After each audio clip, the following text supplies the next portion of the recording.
always forget about Trace. I really need to remember that. Imagine, like, one day I'm going to trace something stupid and it's going to cost me. But anyways, we're faster now. And Moonblast is a kill with Pixie Plate equipped. See you later.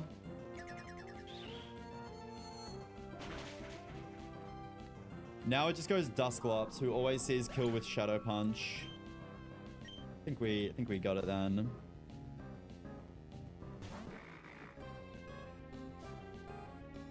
This is Shadow Punch kill. We go Muck. Big Muckalola. Dude, I really don't want to sack my Muck. This Mon is good. It's a good Mon. Like Mount Pyre boom. Because I can boom my Muck and have a completely free Mount Pyre, but this Muck is pretty good. Anyways, we're going to knock him off here, get rid of his Eviolite. Not bad. Is he going to Pain Split me soon? Does this Eviolite do... Does this knockoff do like the same damage? I think. Because now he has no item, but no Eviolite. Yeah. Okay. We're fine. Easy.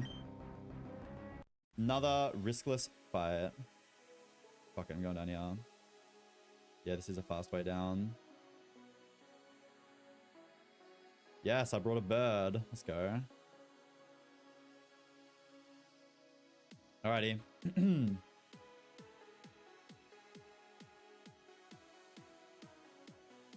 Whoops. Thank you, thank you, thank you. Because the thing is, if I boom my Muck on Mount Pyre, my only dark type then is Honchkrow. And I don't mind Honchkrow, but Muck is definitely better at being a dark type than Honchkrow. Like, he's just tanky. And he beats, like, psychic types. No, he beats all psychic types that have fairy coverage because he's a poison type as well. Well, not all of them, but a lot. Okay. Black Bolt at Sushi. Crocodile lead with Intim.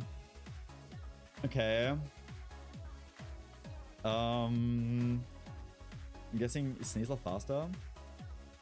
He is. He intims me though. But Black Belt close combat still a frag with Sneasler. Not bad. Guess we'll take that. With Ape, it might have had to have been like Life Orb or something, but Black Belt, frag with Sneasler. That's including, yeah, the -1 attack. Wait, is that how it works? Intimidate. Yeah. At -1 attack, I outspeed, I frag you with Black Belt. Where do you go then? No. Ape, no. Poliwrath, no kills. No kills. Nothing has kills on me. So I outdamage Lycanroc. Ape is faster, but I outdamage it. Poliwrath is slower, but barely outdamages me. Do I just want to show them a kill? I could pre-damage to show this guy close combat kill. Do I want to do that? Or even show Ape a kill, right? I mean, if this guy sees close combat kill, what am I doing? Because he's just going to set up Rock the next turn, most likely. Unless Donphan is all over him. But I have to Rapid Spin a lot before my Donphan is faster. 4 Rapid Spins. Yikes. What's up, Grim? We're getting there. Oh, yeah, wait. Yeah, Sneasler is -1 attack. From the Krook Intim, right? Oh, wait, no, I'm in a focus. True. I didn't even realize. So, I outdamage, like, everyone, then. Yeah. I outdamage everyone, but so it'll just go Lycanroc, because he's the next one that's faster. Do I want to give this guy a fast kill so that he doesn't Stealth Rock? I think I do, right? Blastoise doesn't eat too well. Yeah, probably. If I go 75 HP Sneasler, then he's always sees fast kill, close combat. I don't even need Black Bolt on my Sneasler then. Itemless. So where am I going into that CC? Or do I want to bait Ape? If I go 90 HP, are you gonna... No, you're still gonna see a kill, aren't you? Yeah. Wait, 90. You never see kill at 90. Ape always sees Flamethrower kill at 90. Maybe that's better? If we can bait out the Lycanroc later, then we don't have to worry about rocks as much. So if I go 90 HP Sneasler, he's gonna Flamethrower always. He can't Nasty Plot. So... like Talonflame on Flamethrower. That is a damn shame that Acro is a range. And Sharp Beak Dual Wing Beat isn't gonna get us there either. So I've either got a Brave Bird on him or Life Orb Dual Wing Beat. I mean, I'm never dead to Recoil. You have, and then it's just gonna go Slow Kill a Cellrock. Lycanroc. So it could Rocks on that turn, I guess. So then Lycanroc comes out anyway.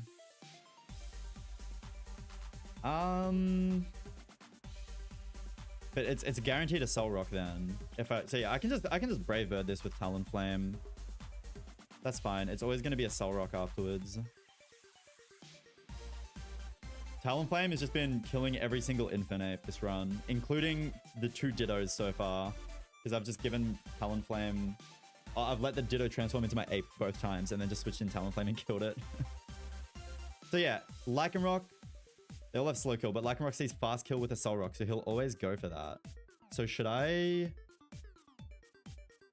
Yeah, he'll go for that over rocks, guaranteed. I don't think I have any way to let this Lycanroc not... Sorry. To let this Lycanroc not just set up rocks. I think he's always going to. I can't really go Donphan. Because I have to get 4 rapid spins off and I don't think I have enough time. Because eventually I'm going to be dead to close combat crit.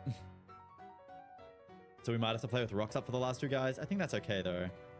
I can still just go Donphan. And then he might not Stealth Rock, or he might. But I think we can just go like Citrus Donphan here. Okay. Or I could potentially... Nah, I think that would work. On the Cellrock, wait. If I just keep on showing him fast kill to CC, he could be dead to priority eventually, but I don't think that's going to work. He has to do that a lot. I don't have the best priority either. Scooter does not live any crits, unfortunately. Because he is faster.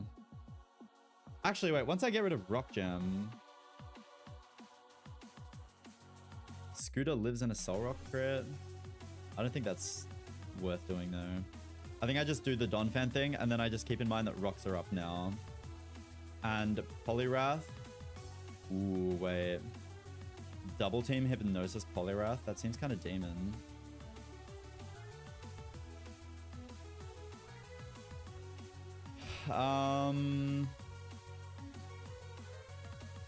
That seems very demon, actually. Huh. Because I can't guarantee my HP then. If I do this after the Lycanroc. I guess I do have access to Magical Leaf TM now. And my Sceptile just has it anyway, but he does a lot of damage. Holy shit, he does a lot of damage.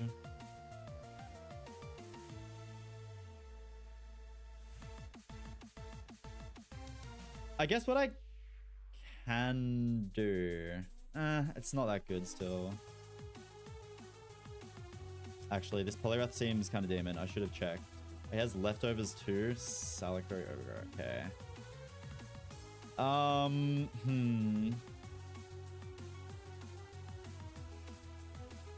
His Magical Leaf isn't doing like heaps of damage to this guy either.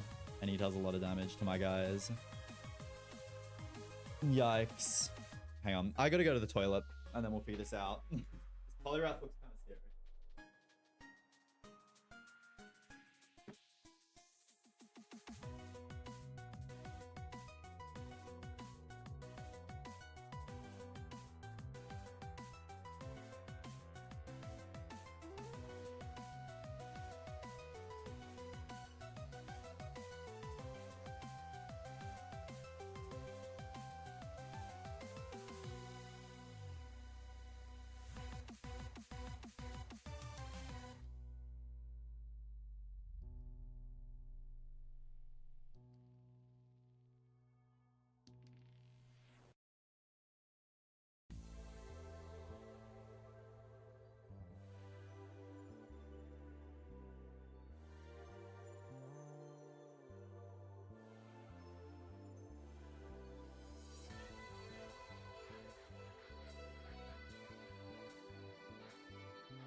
Alright. How do we beat the Polyrath puzzle?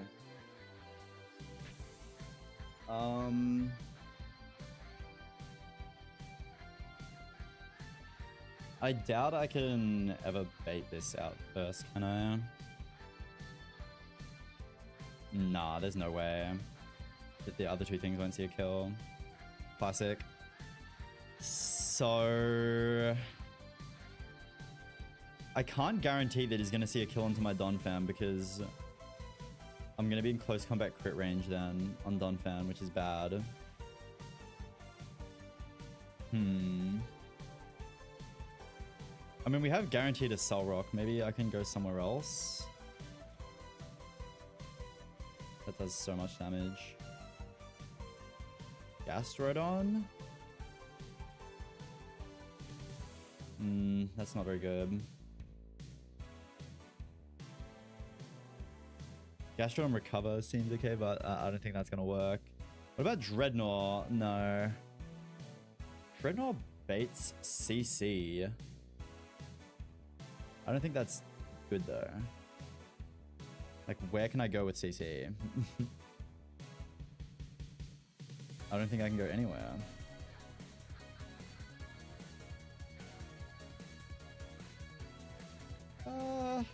Nah. I just need to not get owned by this Polyrath. But at the moment, with Donphan here, I'm pretty much baiting random move. Because even if he CCs me once, he could Hypnosis, double team, do any of this shit. I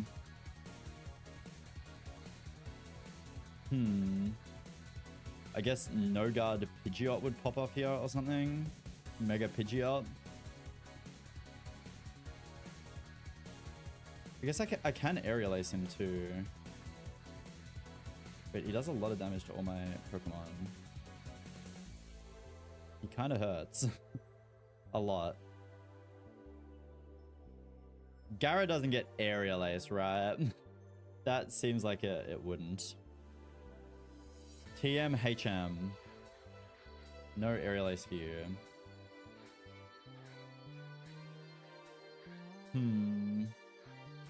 What am I missing?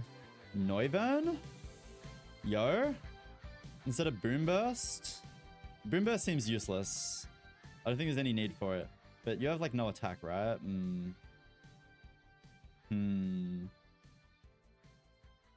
Doesn't seem that good either.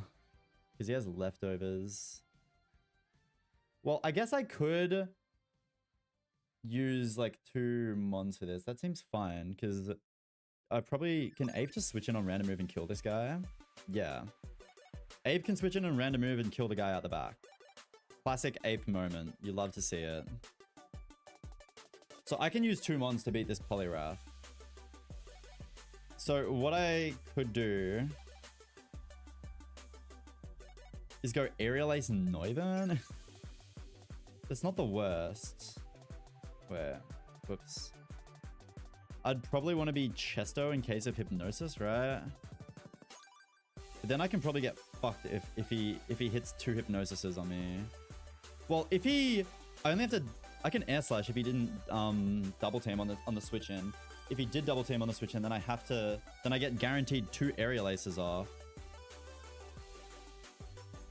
Yeah, I think I'm gonna do that. I have to teach Noivern Aerial Ace for this though. That's okay. Boom Burst, I think, is useless. Like, it's just worse Draco Meteor. Why would I need it? We have infinite Aerial Ace TMs now that we've reached this part of the game.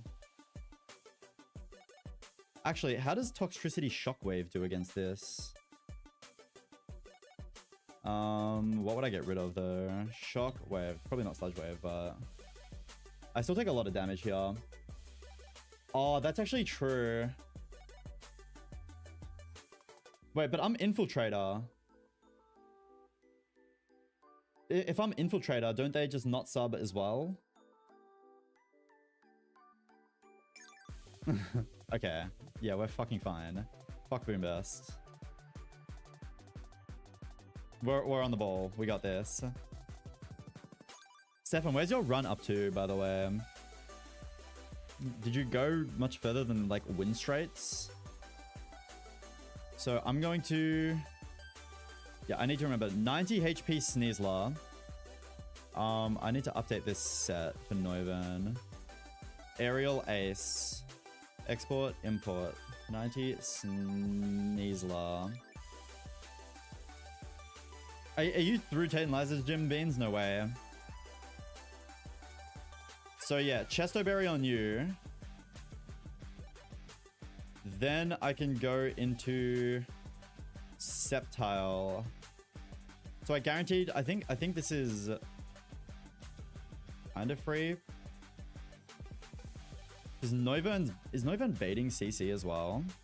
I think it is. So he's just gonna lower his defenses. Yeah, if he hits me at all.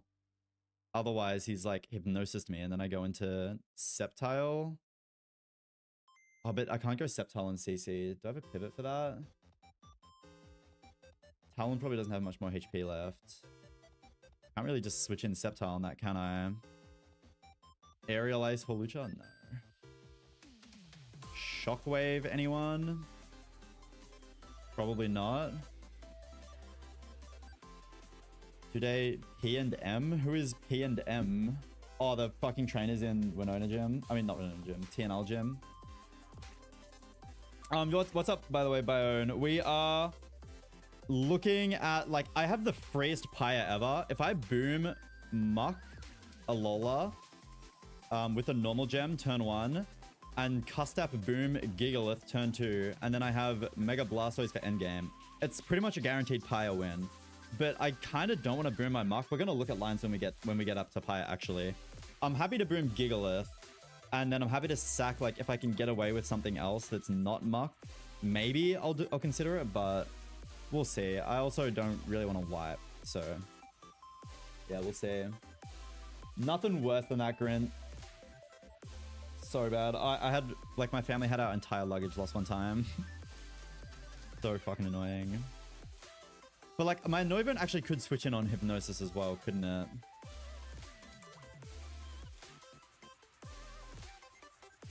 Maybe I just want to pre-burn Noivern. Is that crazy? I don't think that's that crazy. No, but that will. I need to pre-poison. I can't lower my attack because I need to aerial ace shit. Then what at the back? Like I can't go Ludi. Ludi's just gonna die to CC. Because we're baiting CC, I would probably have to go. I can't even go Raptor though, right? You just dead to CC crit. Actually, Raptor lives a CC crit. But I don't want to get rid of these moves for Aerial Ace.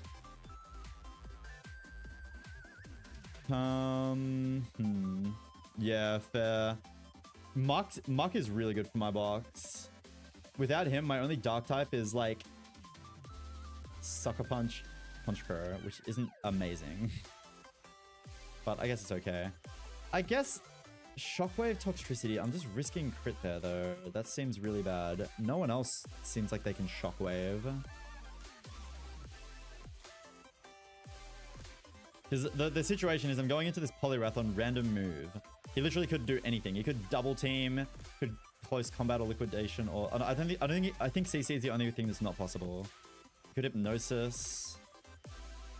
Gara gets Shockwave. Are you serious? I'm actually doing that then. Wait, what do I get rid of though? Do I want Scale Shot or Outrage? Wait, Shockwave Gara does fuck all damage. Never mind. 15%. I think I'm good. I'm okay.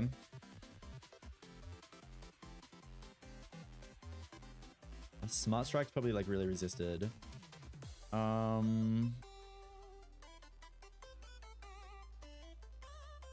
mean, something's got to budge somewhere, right? Because the thing is, I don't have a pivot for CC as well. Because my Talon is going to be low. Actually, my Talon's coming in on Flamethrower. I could go Life Orb Talon, right? And just take less damage overall here. No, doesn't kill with the Wing Beat. That's crazy. No. I don't think it does. I think I've seen people say that it doesn't before. Doesn't bypass it. Enderman, please.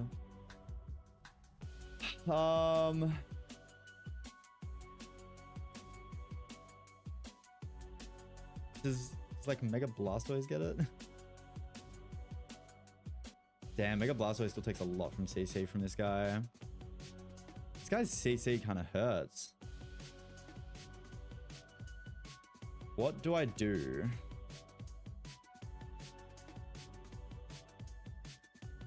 Does Gardevoir get Shockwave? If it does, I'm actually going to bring Gardevoir because then I can come in on CC. Gardevoir, do you learn Shockwave? You do? I don't need Hypnosis. Nice. Okay, that's good. So, guaranteed, wait, here we go. Shock. Wave. Let me update this calculator before I forget. I feel like that would be such a shit way to lose. Okay. I mean, it's still not amazing, but I'm probably getting 2 hits off with Noivern, right? Most likely. Oh, I can just die to Liquidation Crit though, but I come in on a guaranteed CC. He's probably CC'd my Noivern at least once if I'm switching out. He has to have. So he's going to be like -2 minimum. And my Noivern's probably hit him. Might be a little bit fraudacious, but fuck it. I think we should be good. We know he can't Hypnosis on the Switch. Wait, I'm going to trace his Water Absorb. Wait, yeah. Wait, I trace his Water Absorb so he can only CC my Guardy. So that's actually really good out the back. Then he can only CC me. So I think I'm going to pre-burn my Guardy then. Pre-burn Guardy. That's insane. I keep on forgetting about it, but hey, at least I got it this time. I guess I just go like Citrus Berry on you. You can have a Chesto because you're going to be the initial one. Chesto. Okay, I think we got it. Fuck, my Chesto Berries out there. Sneasler. You don't need any item. Okay. Yeah, Gardevoir is way too OP. Alrighty. You know who's really OP? Druddigan with Hone Claws. Okay, I need to pre-damage my Sneasler. So I have to go to the poison route. Okay, just remember, we had a Citrus Berry on Donphan. And we're leading Sneasler. Citrus Berry, Donphan, lead Sneasler.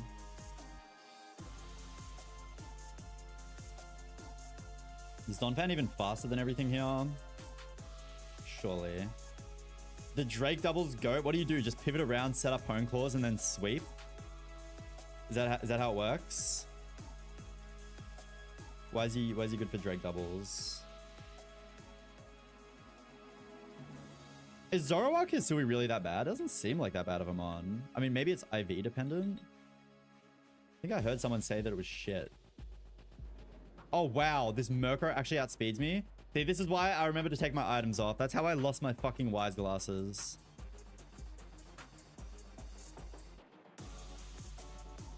Well, not that exact way, but one of these wild Murkrows knocked me off on this route. +1 Drud under Tailwind is faster and kills Zekrom. Yeah, but counter question. Does Druddigan do fucking anything else for the entire remainder of the E4? I just need to see Grintool's Drake doubles with fucking Delcatty E4. That's what I'm waiting for. I need to see that Grint. Yeah, actually cooking that up, aren't you? Can pivot? Oh, true, yeah. It's a normal type. Can I get a fucking Salazzle? Where are they? Please? Hello? Oh my god, isn't it like 10%?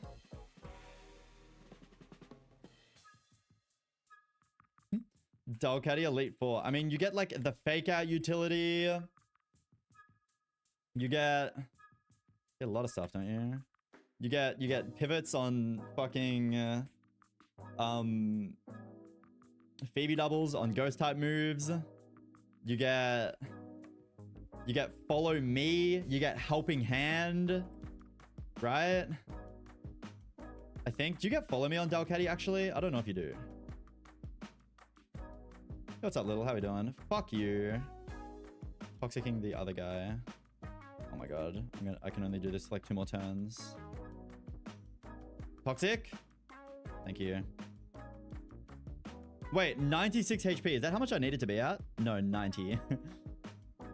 Wait, whoops. 1. Is this the same for both of them? Yeah. 2, 3, 4, 5. Okay, Pecha, you. Oh my god. 91? I swear I counted that correctly. Oh, wow. Wait, is that bad? I don't think that's bad, actually. Oh, no, then it means Ape can nasty plot. Do I even give a fuck about that? Doesn't matter if Ape nasty plots. I don't think I care. There's like one, if he sees a roll that doesn't kill me, then the Ape can nasty plot. But if I go black belt on my Sneasler, I'm just faster and I Oko him, so it doesn't even matter. This is fine. This is fine. Let's go Citrus on you. I'm cooking. I can't be fucked re-paralyzing, so I'm just gonna give you a black belt. Repoisoning, it does like the same thing. You. And hyper potion you. Alright, let's get it. I hope that I've thought this plan out. Wait, did I forget about stealth rocks? Yeah, stealth rocks are gonna be up. I forgot about that. Does that mean my ape? Okay, the ape is still fine. It's just on the Polyrath. Maybe... I think that's okay. I think that's okay. I need to pre-burn Guardy. Burn on Gardevoir. Okay, we should be good then. 90 Sneasler, yeah. Luminion is better than Gorbis for E4. How's your Luminion going, Stefan? Honestly, I'm very surprised that you had the mental capacity to not control R as soon as that thing showed up on your screen. I would have. No doubt. I don't care. I don't run that thing. Like, the other 3 things, Masquerain is pretty good, Ludicolo is really good, Seismitoad's really good. He's popping off. He gets like a U-turn, right? For free. I might end up scaling my Noivern's U-turn. I've got 4 scales still. Okay. What are you holding? Citrus? Is Chesto really the move on you, actually, Noivern? Because you're taking 25% on the walk-in. Yeah, I think that's fine. You're never dead to CC crit instantly. Okay, let's just do it then. Yep, we got it.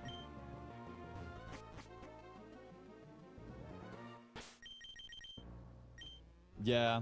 Dude, a lot of the music in this game goes in. Hoenn has such a good soundtrack. I mean, I like Pokemon music in general. Most of the time it's pretty good. Okay. This guy has an Intimidate Crocodile lead. But we are in a focus Sneasler, so we don't get our stats lowered. Fun fact, I've got 30 more speed points than this guy, but I only outspeed him by 4. But we kill him with CC.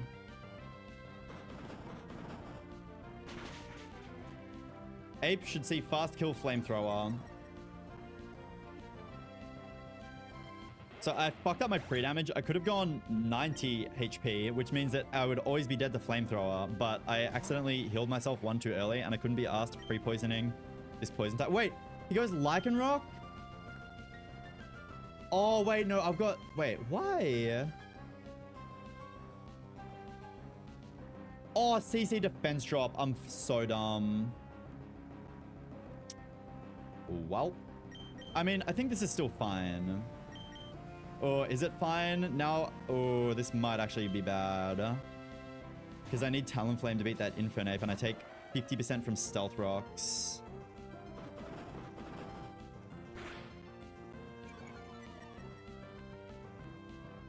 That's not good at all. I'm never dead to... I think I just EQ him here and hope that he doesn't... Wait, where is this going then? This is going to be Grass, not Ape. That's actually fine. Whether or not he hits me, it's Grass, not on Ape. So then I just go Talon on that, and I'm chilling. I think. So I just kill you now. Yeah, he did set up rocks. That's fine. It would take me 4 rapid spins to get faster than this guy. That's why I didn't want to do that. It would take way too long. Oh, wait. Ads. I'm waiting for ads. Oh, wait.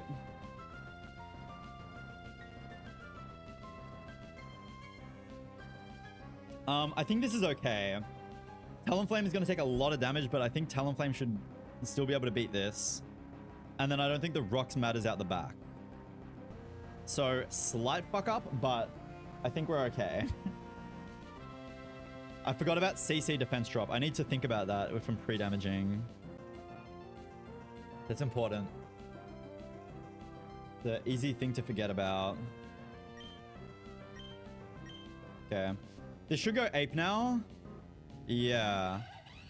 And I'm only dead to Grass Knot, right? Never dead to Flamethrower, only dead to Grass Knot.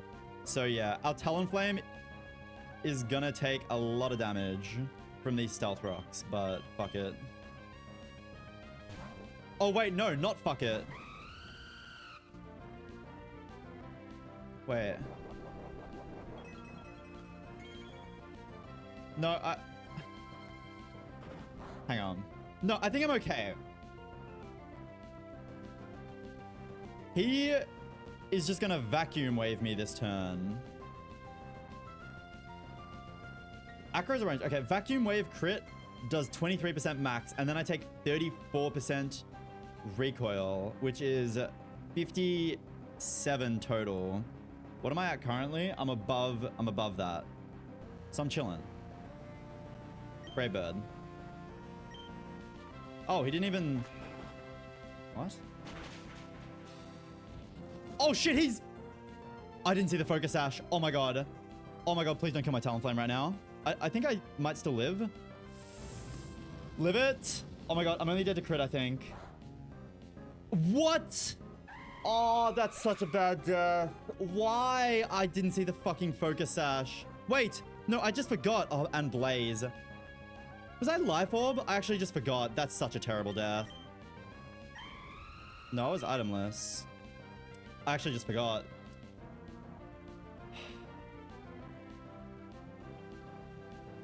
That's so bad. Yeah, I was Citrus. I just didn't see the focus sash for some reason. Oh.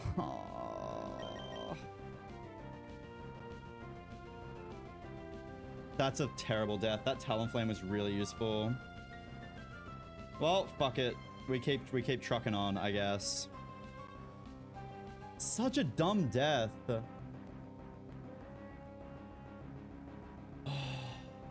That sucks. That really sucks. This Talonflame was really good. I mean, we have a bunch of other flying types, but this Talonflame is probably one of the best. Maybe now that we have Noivern, that's not as big of a death, but still annoying nonetheless. What do I do here? If I go Noivern, then you just... Yeah, I think we go Noivern. So fucking annoying, man. That's such a dumb death as well. So unnecessary. I'm just going to air slash this guy. He's going to Vacuum Wave us, which does like no damage. This should go Poliwrath now. Such a fucking dumb death. Oh. Talon was a good mon. I mean, I've got a lot of fast guys in my box. This guy's plus speed as well, so Hopefully not the worst, but... Click close combat. That's fine as well. This is a range to 2-shot after leftovers. Our mineral is 50, so we did decently maybe.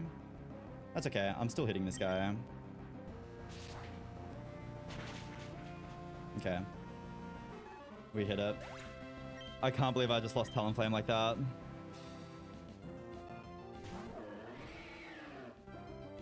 I think my... Wait, I think I just forgot. I don't know why. Life Orb Dual Wingbeat killed this thing. Did I even say that during play? Oh no, it was a range actually. Yeah, fuck, whatever. Wait, why did it go... Oh wait, no, I'm so dumb. It's the last mon. What am I doing? My head isn't in the game.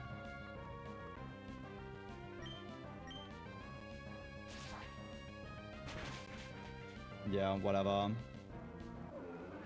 3 kills for Neuven at the back. There you go. Fuck, that is a bad death. I can't afford to make sloppy deaths like that with 21 deaths. Or sloppy plays like that. Whatever. We're just gonna keep pushing this and then seal our fate in Magma Hideout. It is what it is. Honestly, I'm still attached to this run, don't get me wrong, but I'm mentally preparing for the truck. That is a bad death. A lot of my other deaths, I can say that they aren't as bad, but that is a bad death. Maybe I'm overreacting. Maybe it's not as bad now that we have a Neuven. It's ridiculous. Of course, I forgot about Blaze as well. Okay. Yeah, we'll hit a fat Pult on Pyre. We have a chance at Pult. Okay, who's coming back?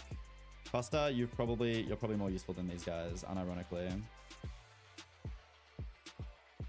Okay, whatever. We keep pushing on. It's the way it goes. Such a stupid mistake, but whatever. Wobbuffet guy. Okay. Kangaskhan, Assault Vest, Scrappy. Sneaslefrag? Sneaslefrag. Let's fucking go. You'd love to see it. Wonder if Ape just kills this guy as well. Scrappy doesn't mean you can't get faked out, right? No, you're immune to Intimidate. That's what I'm thinking about. Wobbuffet is okay-ish. Once you get like Shed Shells in this game, it makes it a lot easier because you can play around the Shadow tag, but... Yeah, Ape or Sneasler does it. I'll just go Sneasler for now. Because we just click raw CC. We go -1. Oh, he's going to Sucker Punch me. So I take like 13%, whatever. -1, -1. Where does this go? Miss Magius? Yeah. Do you have slow kill? Yeah. So he's not guaranteed to Sucker Punch me. I could pre-damage, so I'm always dead to this Shadow Ball potentially. Slow kill Malamar. Or if I'm... How much is this doing again? If it crits me, it'll do 22%. And that will bait out Miss Magius. So I think I should pre-damage so that I always bait out Miss Magius, maybe. I think that's the play. I think that's the move, maybe. So what do I need? I guess 195 HP. Or 165? Or is it just easier if I use Ape? Because then I don't have to fucking pre-damage. Fake out, CC, you're dead. You've sucker punched me once. Where crit is 20%. I go -1, -1. You've got slow kill Shadow Ball. Slow kill, slow kill. But yeah, he could still not sucker punch me because he has slow kill instead of the prior. It's 10%. But what I can do is I can go 175 Ape. Actually, more than that, because I have to fake this Kangaskhan out. Or I could just go Black Belt.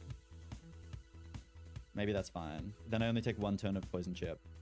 So 175 plus the Poison Chip, which will be... How much? 12.5%, right? So we have 216 HP. And 0.0125. This is slow kill. He's slower. The Magius. You're slower. Wait, he can't Destiny Bond over a slow kill, right? I don't have kill into him either. The Kangaskhan. Yeah. Dude, you're freaking me out. This is a slow kill. On my ape. He can't counter me. Sneasler sweeps this. Maybe not my Sneasler. Maybe if I had not minus speed Sneasler. My Sneasler gets outspared by this guy. And this, not this guy. Doesn't kill Malamar. Close. Okay. Oh, true. Yeah. Wait, I go -1, -1. Then Shadow Ball is 175. Yeah. So I need to be 175 plus. Wait, 216 times 0.125. It's 27 damage I take from poison. It's 1/8 is poison chip, right? I'm pretty sure. 1/8? Or is it 1/16? 27 seems like a lot of poison damage. I always forget this shit.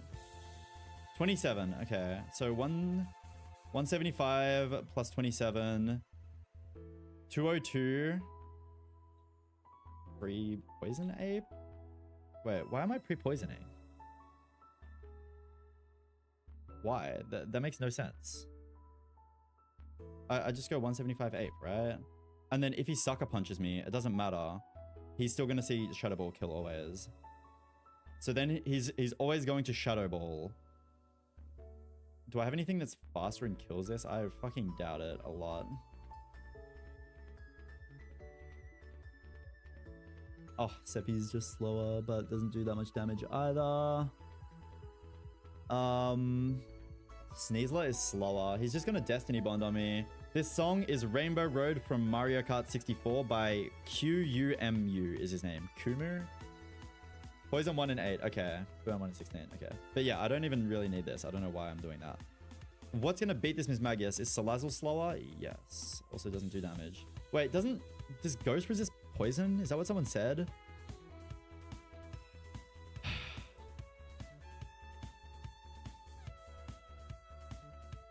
So... Oh, Scooter. If I can come in on Mystical Fire, Black Belt Scooter is faster. Sorry, not Black Belt. Black Blast's Scooter is faster and frags with Crunch. I just have to do a Mystical Fire pivot. Which is what? We're baiting Shadow Ball.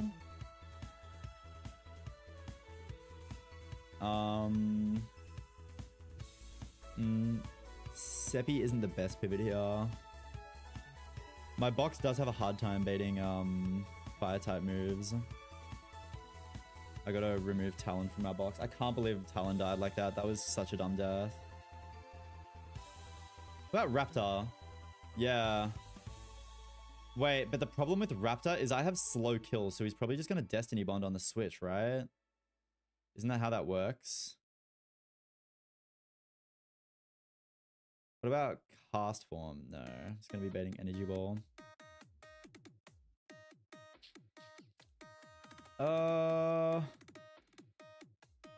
Who is baiting Mystical Fire ever? Not any of like you guys. Not you. Oh, dude, I don't think anything in my box does it that well. No, you just bait Shadow Ball. You're a water type.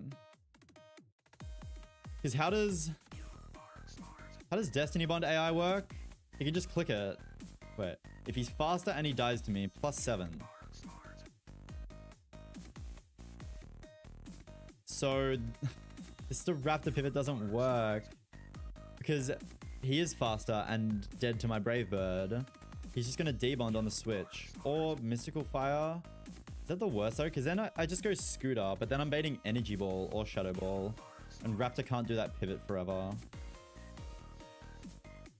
But I guess eventually he's gonna see kill. Oh, but yeah, no. Wait, No, I just pre-damaged my Raptor, so I'm always dead to Mystical Fire. Yeah. 97 Raptor. So true. Forgot about pre-damage. 97 Raptor always will bait that. Then we go Black Glasses Scooter. As long as this doesn't bait out Wobbuffet, because I need the Black Glasses to be able to kill it. Wait, what is this bait? Does this actually bait Wobbuffet? Hey, if it baits Wobbuffet, I can flip turn on him. He's gonna counter me maybe though. What's up, IGN? How are ya? Good to see you. Post KO switch in. The Wobbuffet is +2. Magius is coming in because it sees kill. So that's fine. So now I am faster, but Malamar out damages me. So he is slower and deals more damage, which is +2. Well, Wobbuffet is not faster, so this is not going Wobbuffet. We're fighting our way through Mount Pyre right now, trying to get towards the Gauntlet and then Pyre tag soonish, but probably not tonight. But yeah, playing some Pokemon Run and Bun. It's a very difficult Pokemon game with very hard rules, and our box is looking kind of thin. Honestly, it's my PB run. My PB run has been very good, but I don't know if I'd say this is the run. But hey, who knows? You never know. Still gonna try my best. So then he'll go Malamar. He could click any of these, but Superpower is very likely and also raises his stats. So I'm gonna say that's likely. How much do we take from a Mystical Fire? We're gonna be at like 70%. He could even sub, couldn't he? I think I need to pre-damage my Scooter then.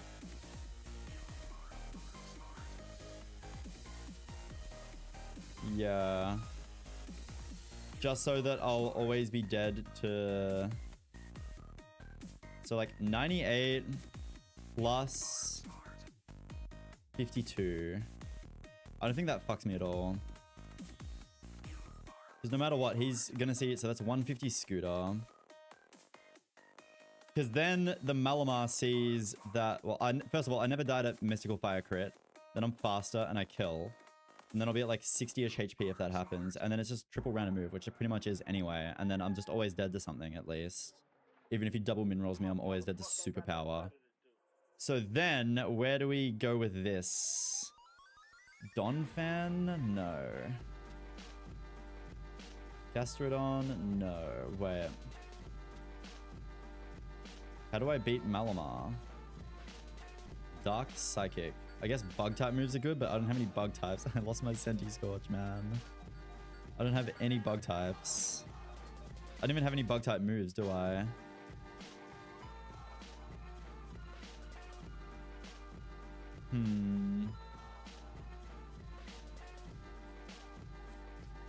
Muck?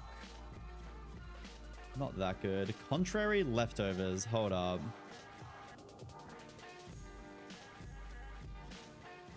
Wow. Yeah, Pixie Plate Gardevoir outspeeds and kills. Dude, this plus speed sync value on the Gardevoir is already going insane. Because what, he goes +1 defense with Superpower. Doesn't matter, we're faster and kill. Fuck yeah, Guardy. Fuck yeah. Wait, I haven't laid out my team. What I've been planning to do. Pixie Plate Guardy is 1.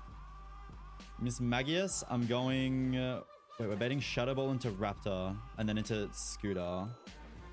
And then we get a Contrary Gardevoir as well, which is pretty high. You love to see it. Okay, you need Pixie Plate. You need Black Glasses. Those two guys don't need anything. Wait, no, I'm using Ape, not Sneasler. Cool. So... Oh, wait, no, I can't go Pixie Plate. Because I'm baiting Guardy. I mean, baiting Wubba. Whoops. Do I just hit that range then? Is there a way that I could get a little bit of chip? Like, I could... Oh, wait, no. I'm flip turning out with Scooter on this Malamar. So this is... I don't need Pixie Plate. That's not a range. He has leftovers, but my flip turn does more damage than that. I just need to remember to flip turn. And then I just go Shed Shell. Teach Swagger? Is that an infinite TM?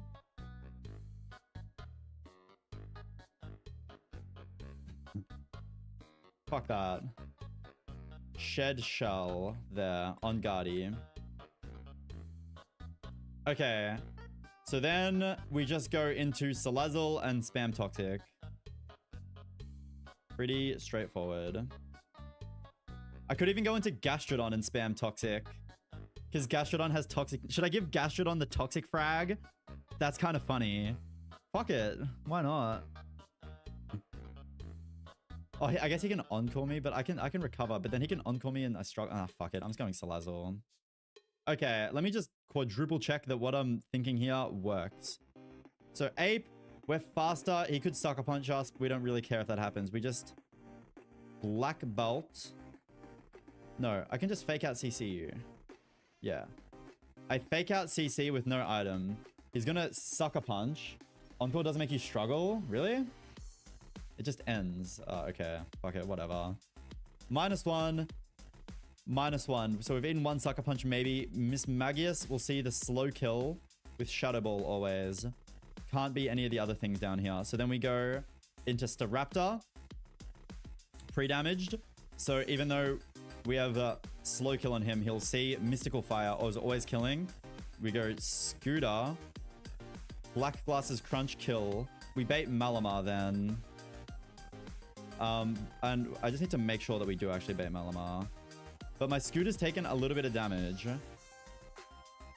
He's slower, but he out damages me.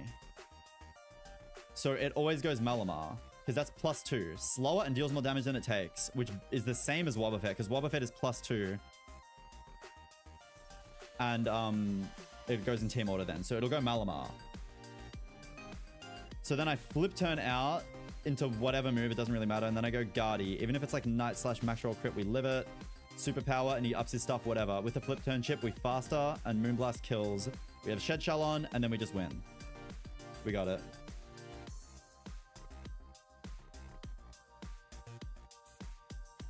This box is starting to look really thin, and we don't get that many more encounters. I guess we get a Pulse soon, right? That's pretty good. Fuck it. I guess Muck can come. If anything goes, like, terribly.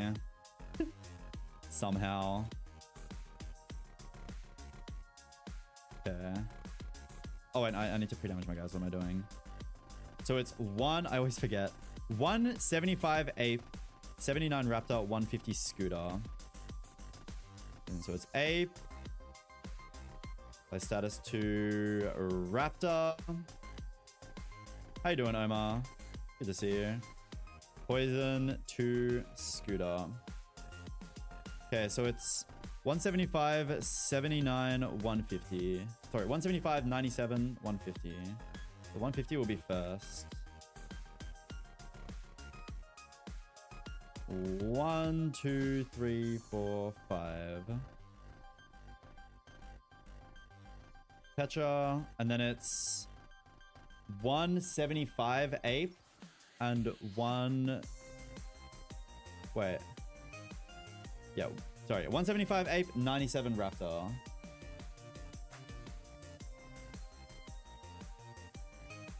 One, 2, 3, 4.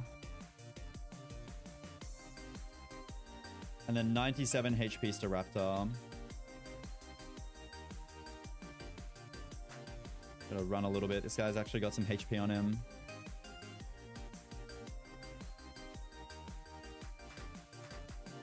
Okay, 1, 2, 3, 4. I think we got it now. Itemless Raptor is fine.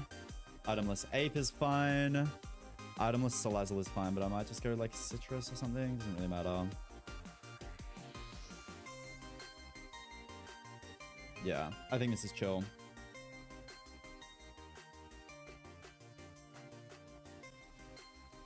All right.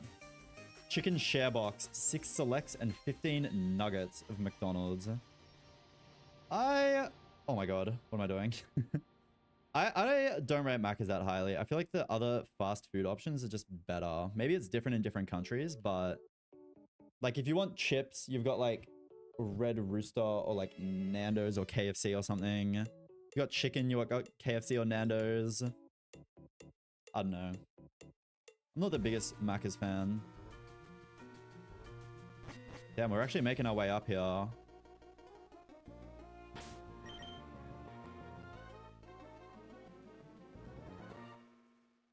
Okay. Black glasses. Shed shell. Yeah, that's fine. Tate and Liza? Good fucking question, Julian. I am gonna worry about that when we get there.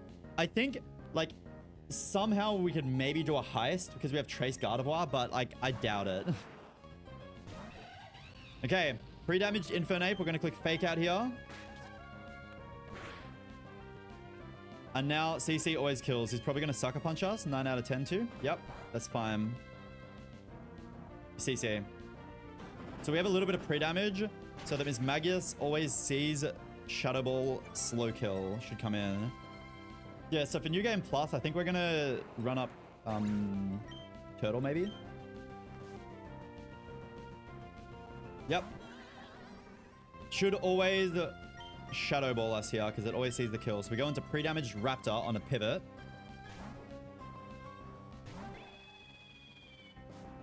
I will have Quill Dupe. I had a Quillfish. I got like 119 Quillfish on this run. Why? I don't know why I did that. Okay. Now he always sees kill with Mystical Fire into us. And only Mystical Fire. So we can go into this guy. I'm just going to quadruple check because I get scared. No, yeah, always dead. So we go into Barris Scooter on the Mystical Fire.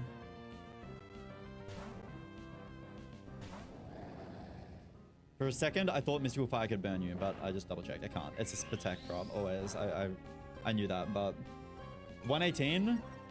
119? I think it was one... No, sorry, yeah, 118. 119 is Life Orb, right? 118 I meant. Yeah, sorry. I got the Life Orb. Black Glasses, Crunch, Outspeed, and Frag.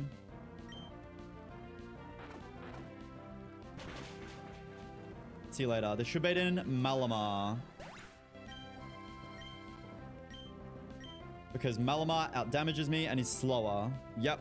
Cool. So this can use any of its moves. It doesn't really matter. We're going to Flip Turn on him here. We go into Gardevoir. Gardevoir lives everything. We trace his Contrary here. Any superpowers, that's fine. There's like no damage on us then. So he gets Contrary, attack, and defense boost, but it doesn't matter because we plus speed sync this Gardevoir, we're faster, and Moonblast is a frag. See you later. We have Shed Shell equipped because there is a Wobbuffet in the back here that we have to worry about.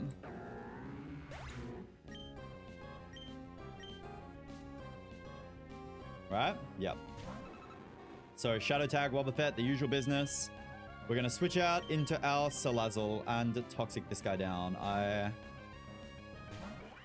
This is pretty straightforward. I don't know if we really need to play this one out slowly. Toxic. He's Lumberry, but it's fine. We just Toxic him again. We just let him die to Toxic. We never hit him.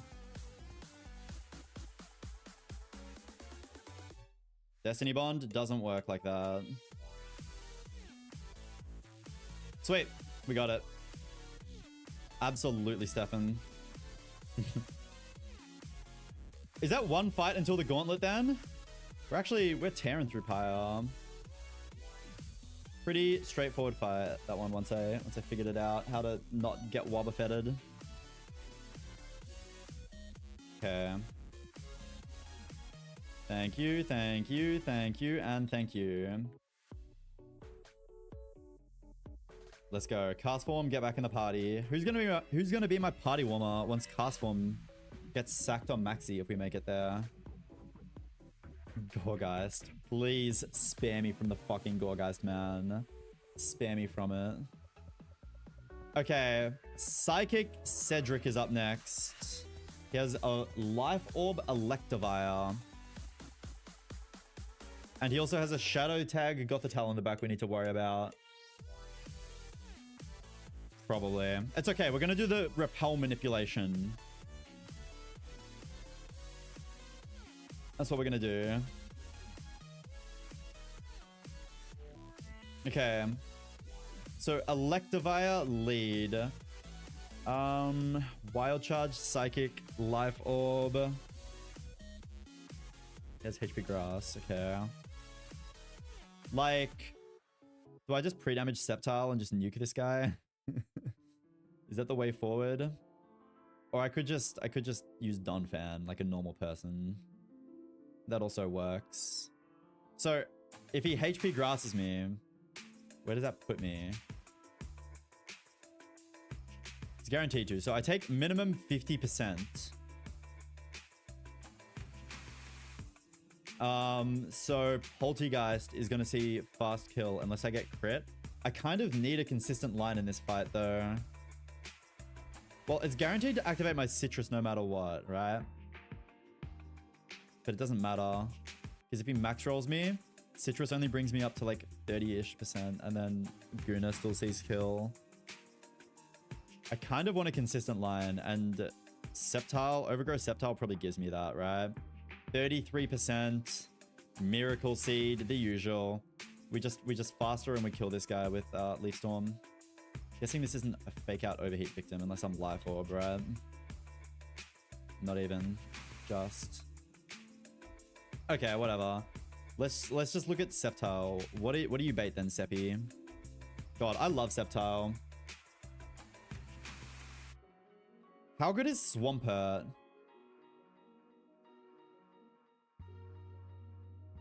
Sceptile seems like the best by far.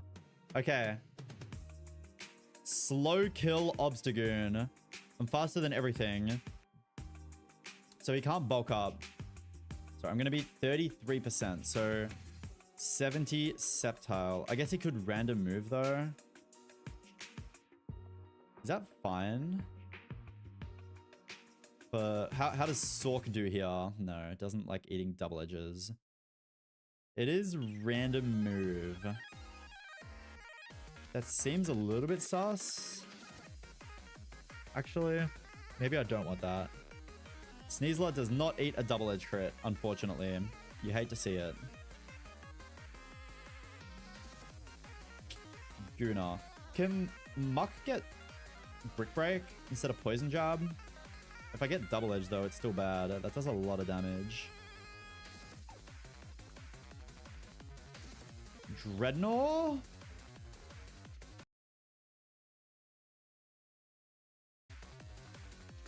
Dreadnought baits either CC or bulk up. Do I even care if this guy bulks up?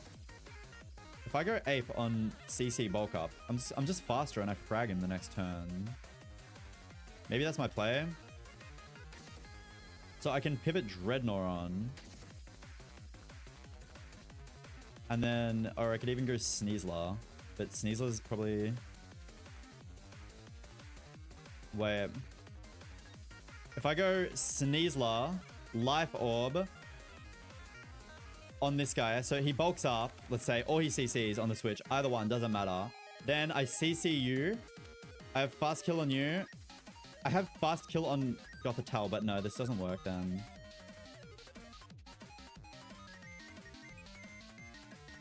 Unless, if I go... Pre-sleep Dreadnought?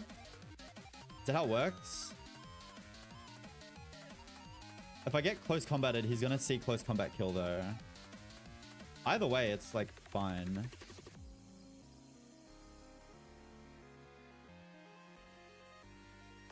Or do you mean like someone that just eats everything regardless? Like, I mean, my ghost type is just gonna die to the dark type move. Where's my Dhelmise? I think it's fine. Wait, so I think I have to go into Ape. If I go into Sneasel, then I frag you. I don't have fast kill on Gothitelle, so it's just gonna go Shadow Tag Gothitelle. I can just go, actually, I can just go Shed Shell Sneasel. Right?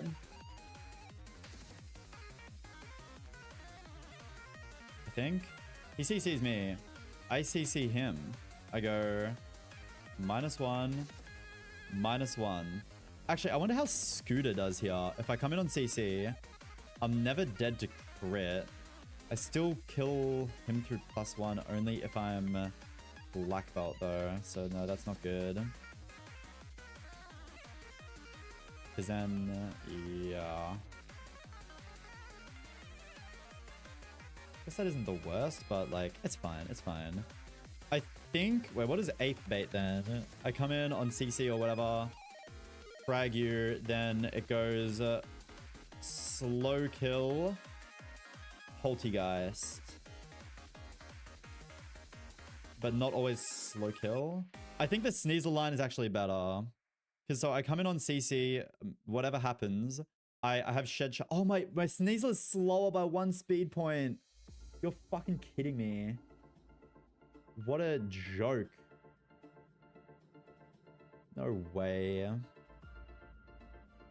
God, minus speed Sneasel hurts. Okay, on CC, we go maybe into Scooter. Well, the good... Actually, no, yeah, because then if he bulks up, then nothing's happened. Then it's just slow kill poltergeist. Yeah. Because I'm CCing as well. So he can't shell smash, I think? Because he will see the slow kill. So I pivot Dread. Then I go Scooter on either CC or bulk up. Oh, wait. Do I kill through bulk up? I have to go, black belt. That's fine, though. Let's chill. This is maybe a little bit sus, but I don't care. Black belt. So we black belt frag this guy. We don't have fast kill on poltergeist. We're also -1, -1. So we can bait either stored power or shadow ball here. Slow kill. It won't go Gothitelle. So we can flip turn out, do like roughly half. Shadow ball, stored power. Muck is slower and dead to boom crit, or just boom after shadow ball, boom high roll.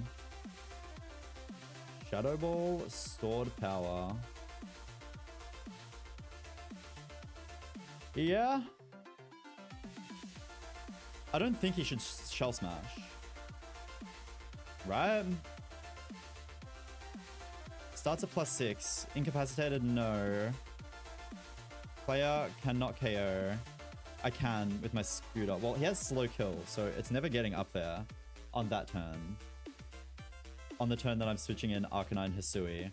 And then I'm just faster and I can just flare blitz him. So I can go Shed Shell Arcanine.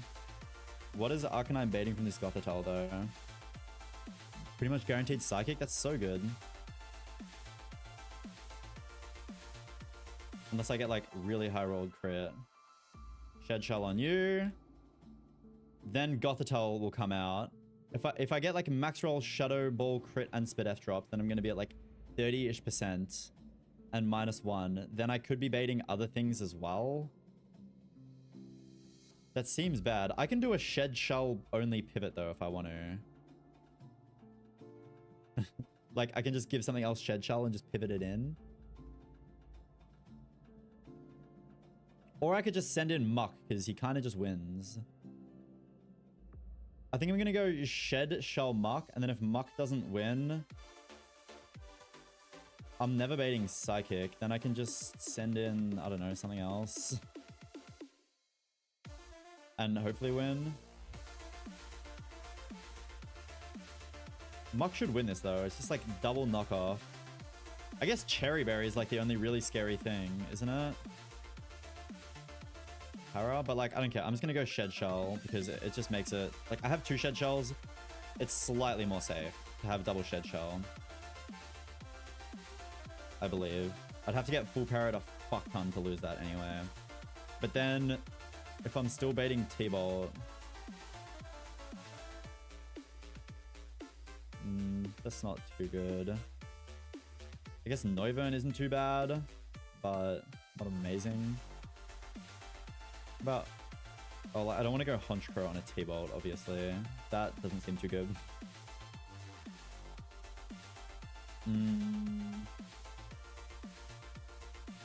I don't know, man. I don't think it matters too much. Not Gastrodon. Not you. Because I'd need one hit off to be able to win.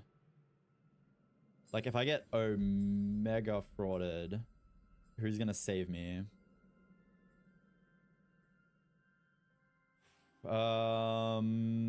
Like, Pixie Plate Guardy?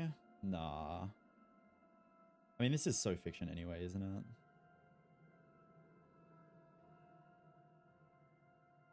Arcanine can probably even stay in a turn, maybe. Maybe not. I don't know, dude. Fuck it, Sceptile, you can come. Sure. Oh, wait, no, Sceptile, I'm leading Sceptile. Classic. I don't know, well, Donphan could come in as long as I've got one hit off. Like, yeah, fuck it, you can go Donphan.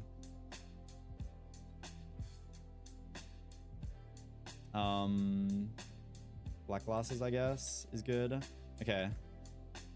Sceptile, you need a Miracle Seed before I forget. Okay, let's just make sure that we've got our baiting right for this fight. I do not want to mess it up. Miracle Seed is here for Seppi. Dreadnought needs nothing. Where you've got a black belt, yeah. Shed shell, black glasses, that's fine. So I'm going to pre-damage Sceptile. Does anyone else need pre-damaging? That was the only thing I wrote. 70 HP Sceptile. Is that 33? 78 HP Sceptile is 33%.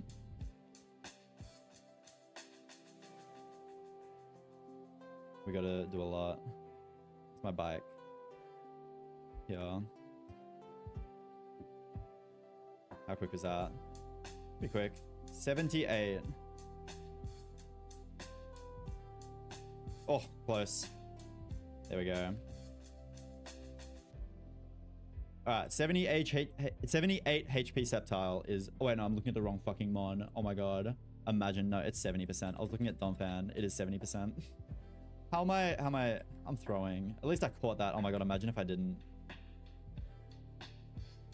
What am I at? 74? 1, 2, 3, 4.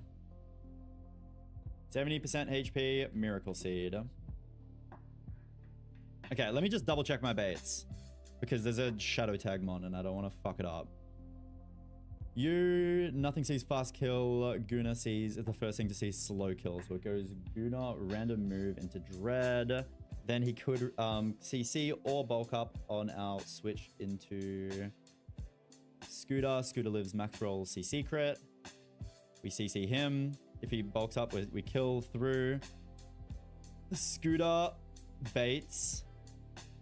Because I'm black belt, I don't see kill on Poltergeist. We bait Poltergeist because it's the first thing to see slow kill on us. If we were black glasses, we would bait Gothitile, but that's fine because I can flip turn anyway. But I flip turn out of Polty into Hamilton, who can eat whatever move it goes for. Shouldn't be Boom though, because it sees kill. And then we're faster and kill with Flare Blitz, and then we have Shed Shell on for the back. Got Shed Shell. Yep. Okay. I'm confident then. I just got to go through the plans again in my head, otherwise I will throw. Almost guaranteed.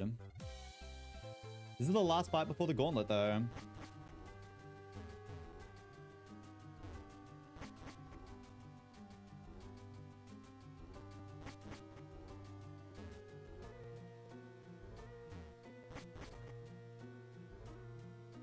I didn't heal at the Poké Center or some dumb shit, did I? No. 70 HP.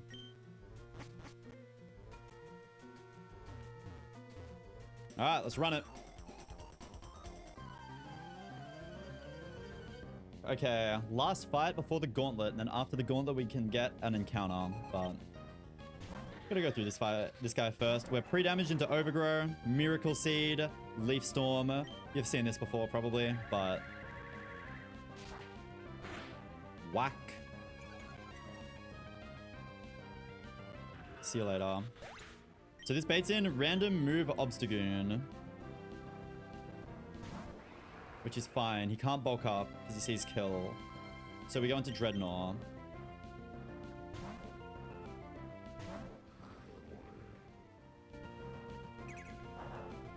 fine. Okay, now it could be CC or bulk up. We don't really care. Maybe I should have pre-slept to guarantee the bulk up, but it doesn't really matter. We go scooter.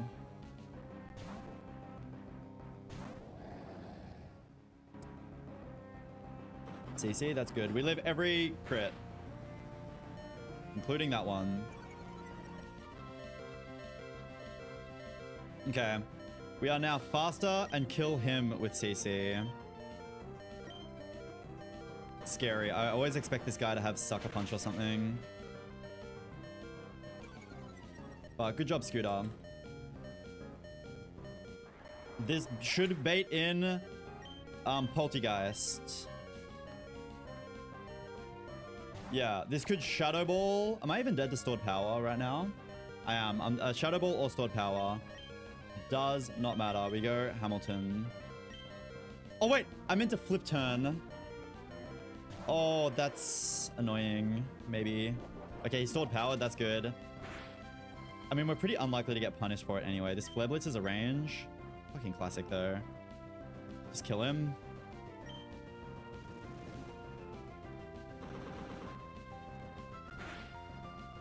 Oh my god.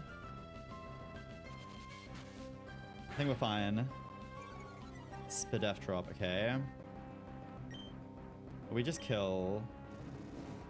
-1 Spadef. What are we baiting from Gothitelle? Still always Psychic. That's fine. Okay, a little bit troll. I forgot to flip turn. That's... I feel like I'm gonna do that a few times. I need to pull my head in, alright? Start thinking straight. Gothitelle comes out. This is Shadow Tag, but we have a Shed Shell. Always Psychic. We go Muck.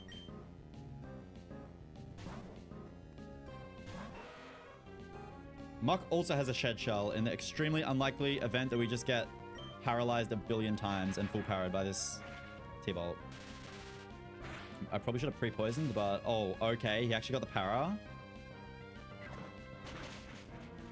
Okay. We just go again. He really can't do much damage to us. Muck has a Shed Shell, and we have another mon that we can switch out to if we need to. Easy. Alright. We got it. A little bit questionable. I don't think he... No, yeah, he couldn't have Shell Smashed that turn because my Arcanine saw kill, thankfully. So, thankfully, never punished. Guessing that is the way down to the Gauntlet. But hey, we cleared out all of Pyre. We're on the Gauntlet now. We can just drop down these. Very nice. No flying types. Unlucky. Looks like we're making the hike back.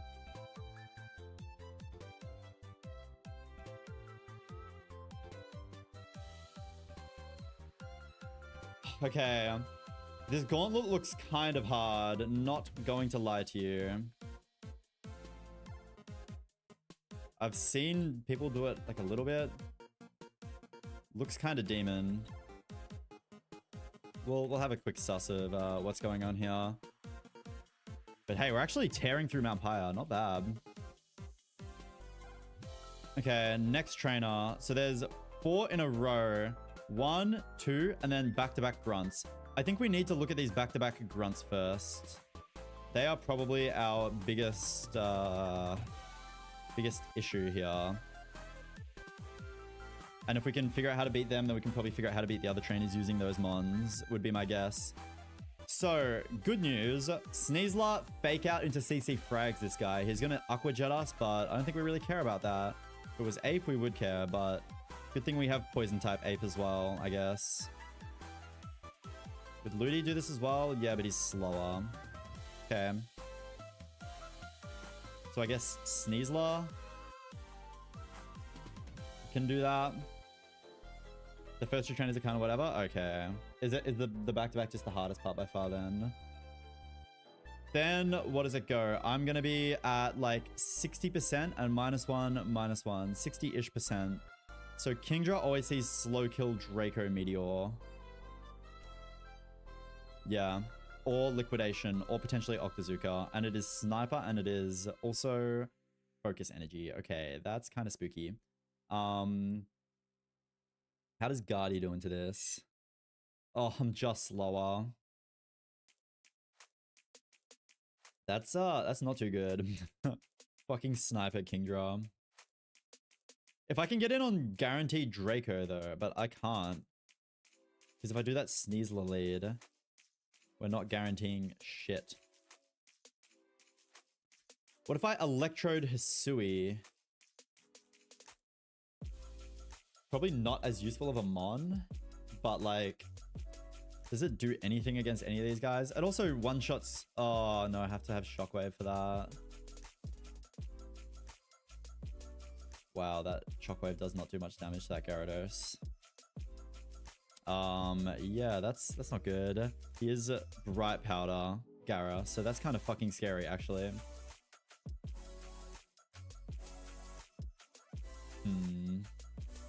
Would a Shockwave from you kill? Even if it does, I've got to risk a crit to do it, so probably not. Wait, that fight looks kind of scary. And I have to lead it off the same way I lead off this one. Maybe this fight's the more demon one we have to worry about then. Gardevoir lead? Oh, fuck, dude. He has multi-scale as well. No, that's no good.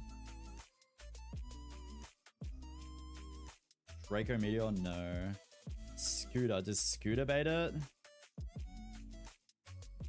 No. The problem with Scooter is if I lead against Crawdaunt, he sees that I have fast kill against him, so he's going to Aqua Jet me.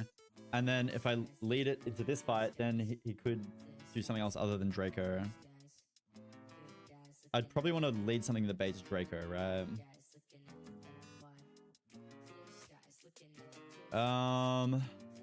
What about Aura Sphere? When do I get Aura Sphere TM?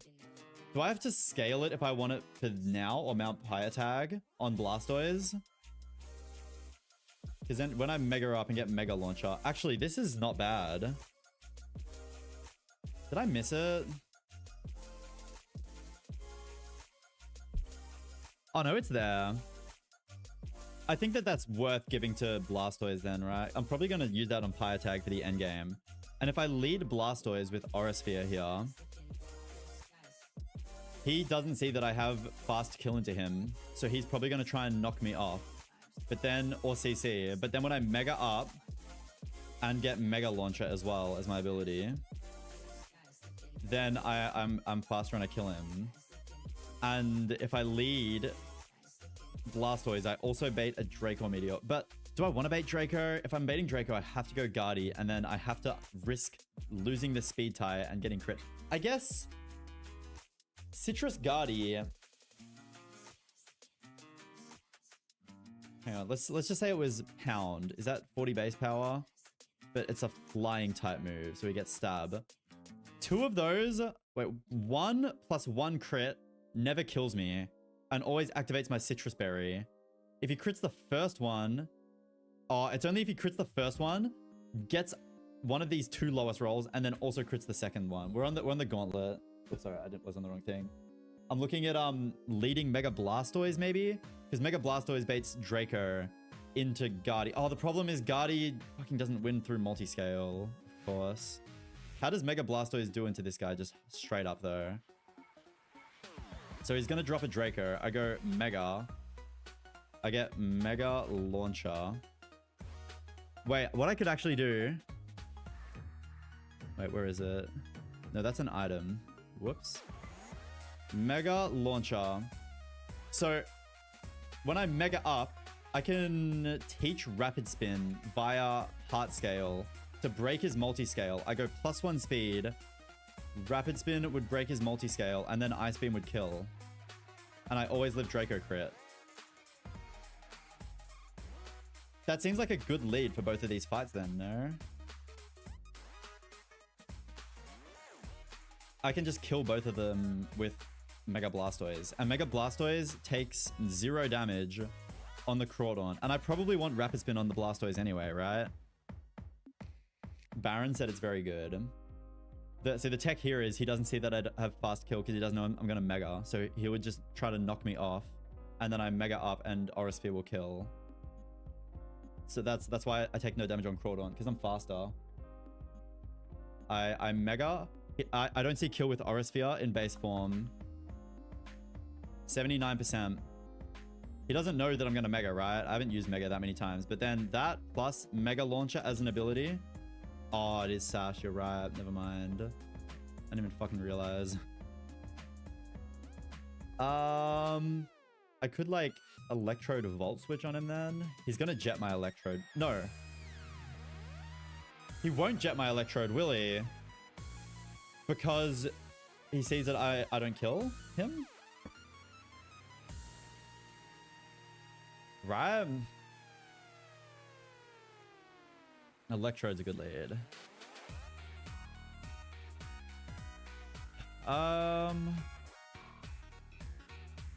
Or I could still lead Blastoise just to kill this Dragonite.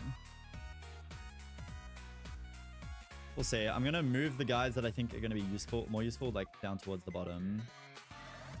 We'll see. I haven't figured anything in particular out yet. Sneasler doesn't frag Avalugg. What's gonna maybe kill an Avalugg? Like an Aurisphere from Blastoise? But I've already eaten one Draco by this point. If I'm using that, which is like a lot of damage, even into Mega. It's like half my HP. I'd have to come in on Avalanche. But if I came in on Avalanche, Aurisphere, Mega Blastoise seems really good for this. Yeah, that's a frag, because I'm not calking with Mega Launcher. Yeah, that's a guaranteed kill into Avalugg if we want to. Mega Stoice is looking pretty nice here, though. What about Floatzel and Gara? I think one of the biggest problems is this Gyarados, right? Sniper Kingdra, Quick Claw Gumshoes. I think this Gyarados, if he Shockwaves, looks kind of bad. I gotta go to the pisser. I'll be one sec.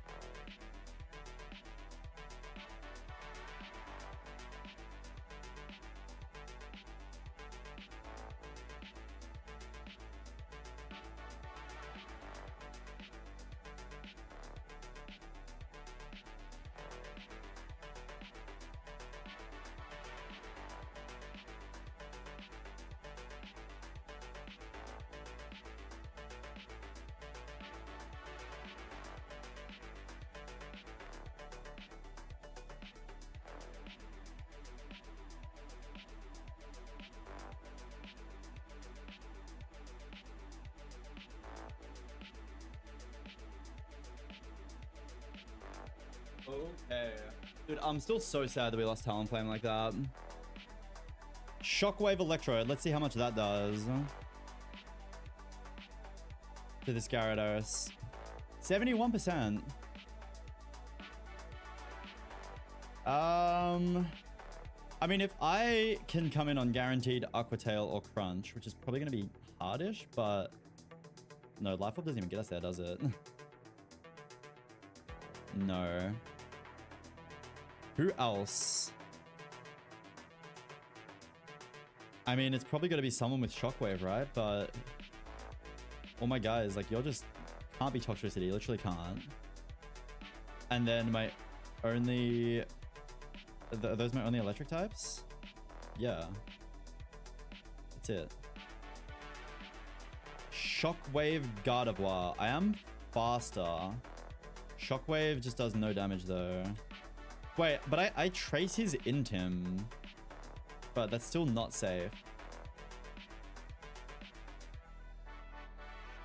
I mean, if Shockwave Guardy can't do it, then I doubt anyone else is going to be able to do it. I'm guessing Blastoise doesn't get Shockwave.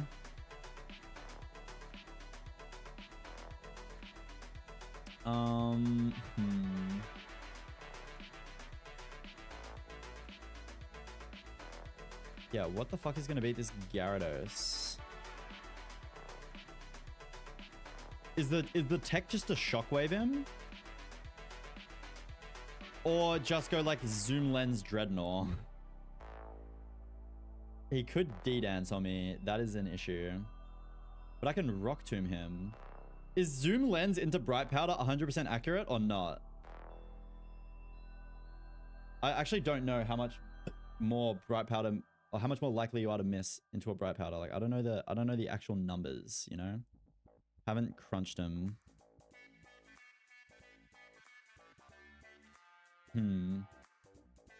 Risk 1% with Trode.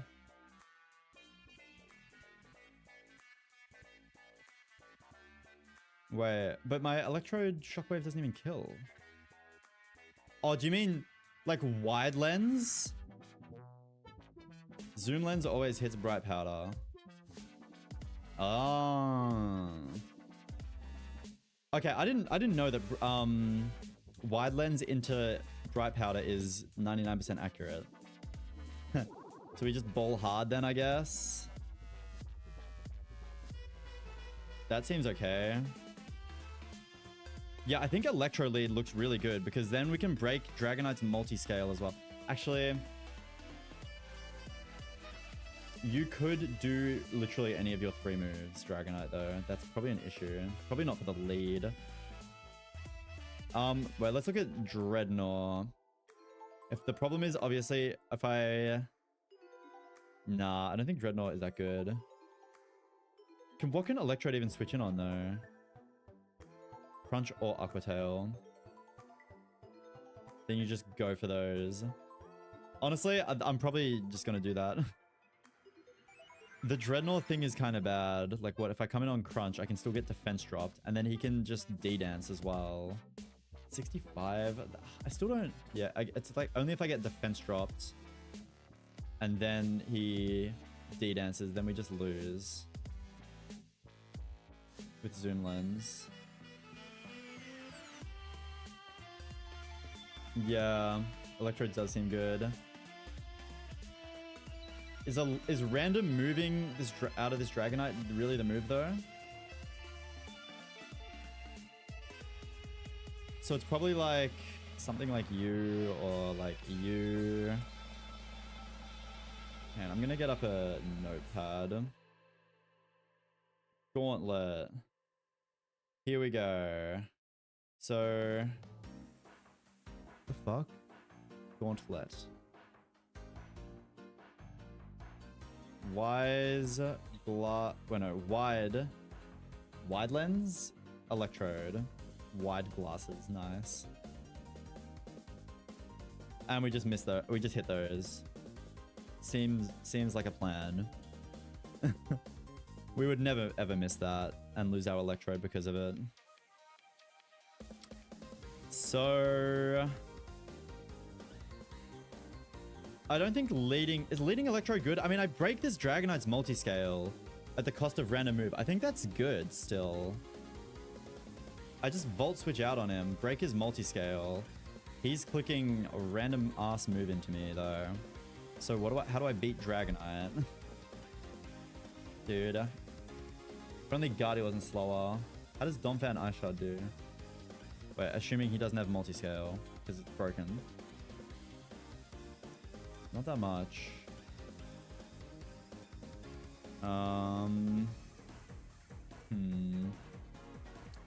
Less likely to be EQ.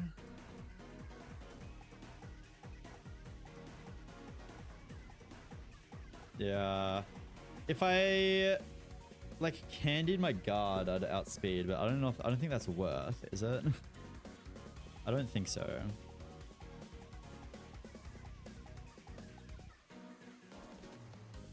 Donphan doesn't love eating Draco Meteors either. That's not too good. Yeah, EQ is very unlikely. Wait. No, he can't actually EQ if I'm full HP. I'm dumb. It's dual wing beat or Draco. He can't EQ here.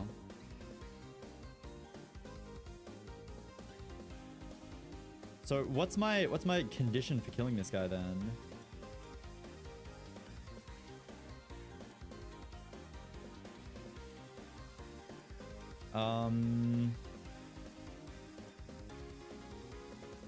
Hammy's slower. I mean, I wouldn't want to launch that head smash probably anyway. On non-EQ. Sneasel? No. Dual wing beat does too much. Dual wing beat Draco. I mean, I can pivot Muck to bait EQ if I want to. But like, what's my angle for beating this guy? You're slower. Oh, wait. No, that's so bad. Wait, is that bad? No. If I come in on an EQ into Gyarados. Then he uses a move. I scale shot up. No, he's just gonna... I think that's actually okay, isn't it? What does scale shot give you? +1 speed, -1 defense. So he does whatever he does. I go +1 speed, -1 defense. Then I'm faster and I kill with another scale shot. +2, -2.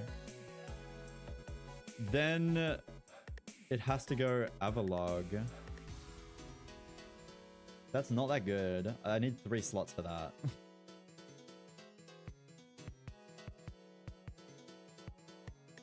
Is there an efficient way I can beat this Gyara? I mean, this Dragon. Blastoise doesn't do it. It's too slow. Even when you Mega Up, you don't get speed, do you? Nah.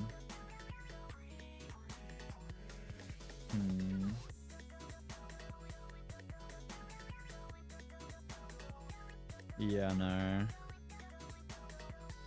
Oh, my items need to be the same between these fights. Dude, why this gauntlet actually seems kind of hard. How do you do with Icy Wind, Gastrodon? After his multi-scale is broken. I mean, I'm just dead to fucking dual wing beat if I come in on an EQ though. So like, what's the point? Doesn't work out. Yeah, this D-Knight looks like a problem. If I lead, not Electrode, but if I lead Blastoise, I can kill the D-Knight. I can just switch out turn 1 against this Crawdaunt, maybe. Break his Focus Sash. We're baiting Knockoff as regular Blastoise, turn 1. Or Close Combat. It's probably not good, is it? No. Knockoff or Close Combat. That is like not good to switch into. I guess Sneasler can switch in on that. Bait a Crab Hammer into Electrode and then I Volt switch out. No, you're just dead to Crab Hammer, aren't you? Crazy.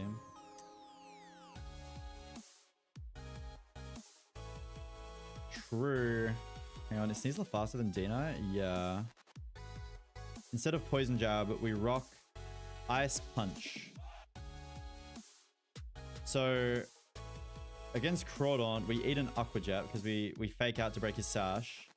Then we are going to CC. He's just going to Aqua Jet us. That's fine. Against D-Knight, we fake out. Yeah, no, you're actually right. Fake out to get rid of multi-scale. And then we're faster and kill him.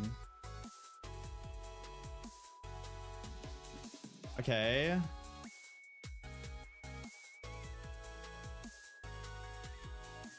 Sneasler, Ice Punch over Poison Jab. So if I lead Sneasler, where does that get us? Ape could never. This is Poison Ape moment right here. Okay. That is not bad. So yeah, whatever. So against this first fight, actually, yeah, it doesn't matter because I'm going to be at like 60-ish% after eating this Aqua Jet. Hopefully not like down to the 30s, but whatever. He's just going to go Kingdra after that. For like a random move, but we'll deal with that later. Crawdaunt, fake out CC. We go -1, -1. Actually, no, we'll deal with that now because yeah, he goes Kingdra. He could literally do any move. Depending on, yeah, how much this Aqua Jet did. Well, off rip, unless it crits us, it's not going to be Octazooka. So maybe we just don't play around that. I mean, we have to be worried for Liquidation and Draco anyway. Liquidation, Draco, Meteor. I already looked. Guardy is slower. Liquidation, Draco, Meteor. That also doesn't seem like the best thing for our box.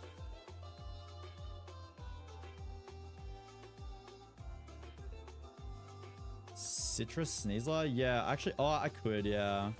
Debate non-Octazooka. We'll look at that for now. Wait, so let's say we lead Sneasel. We're baiting non-Octazooka here. Actually, is his crit guaranteed to activate Citrus? Yeah. So we'll be at 57. So it should only be Draco if I go Citrus. Oh, actually, I'll go -1 though. Never mind. Yeah, it can totally be Liquidation. Or... no, it can't be Octazooka though. Can it? Because the Jet... my brain just isn't working. Puts us at 57 HP if it doesn't crit. But either way, yeah, it actually can be Octazooka if he high rolls us with the Jet. Whatever. That's like pretty unlikely. We'll go Citrus to try and avoid that. So we don't have to play around Octazooka. How do we beat this thing though? This Kingdra also looks demon. Noivern could drop a Draco on it if we come in on non-Draco. How do we do that though? Because it's pretty much 50-50 Liquidation Draco from that position.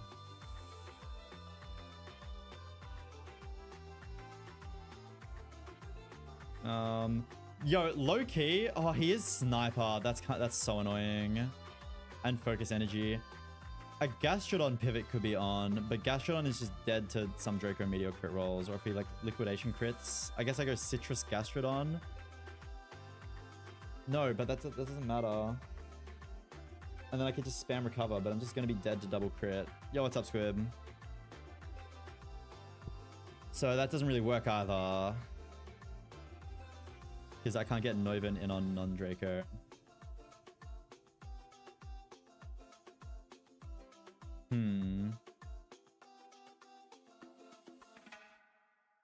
Yeah, nah. Well, actually...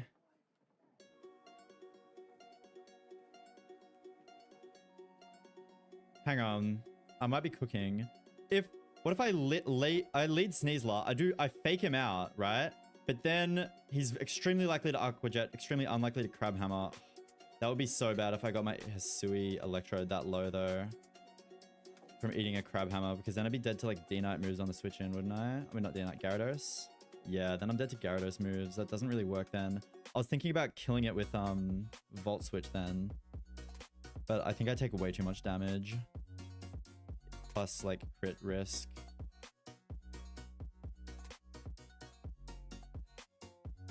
Doesn't seem super good. Because then if I killed him, couldn't I just send in... you ever kill? No. Life Orb. No, you never see a killing roll on Gumshoes. So I can't bait out Kingdra first instantly. That's okay though.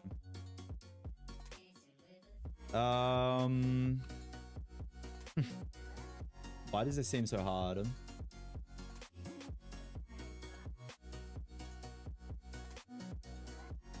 Liquidation Draco Meteor.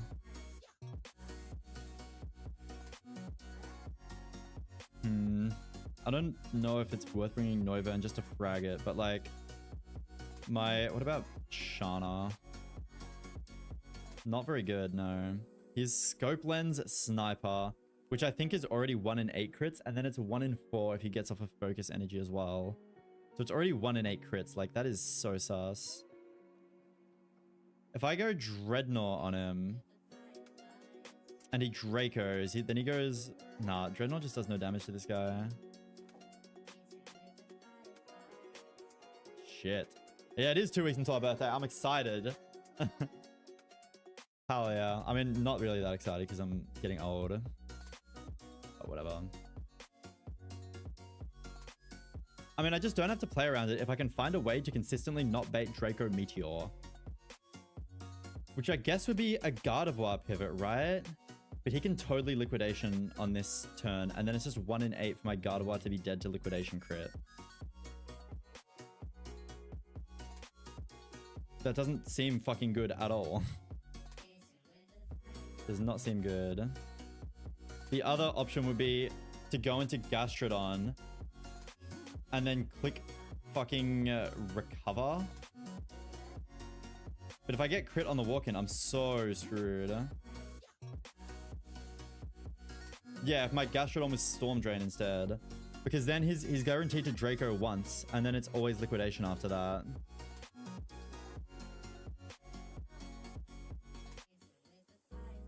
Ludi is just dead to Draco crit.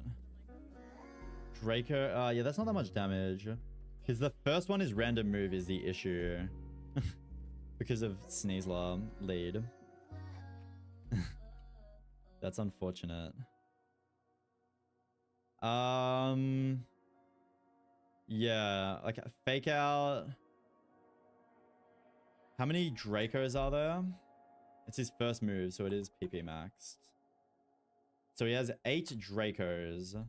So if he Dracoed on the switch, yeah, maybe. If he Dracos on the switch to Guardy. But he can like focus energy on these turns as well. And then it's Liquidation Octazooka back into Ludi. How much is a Liquidation crit doing to Ludi?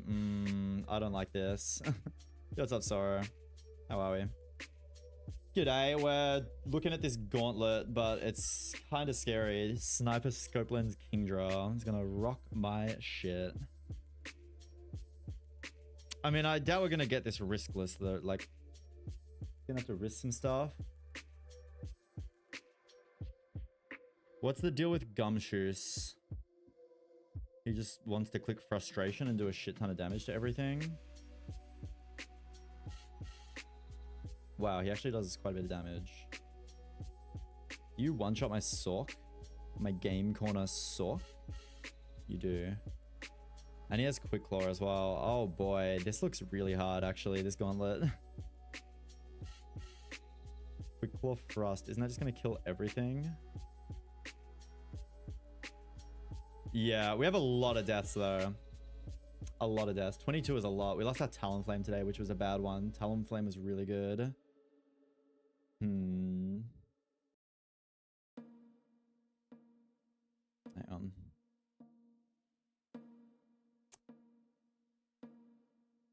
Yeah, this is looking sus. Really sus.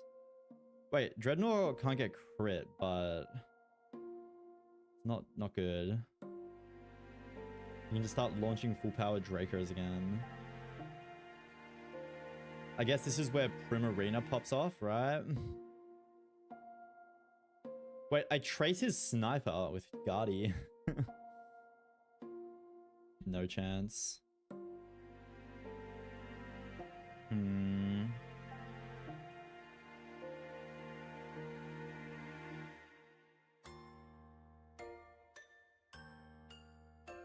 This doesn't look that good.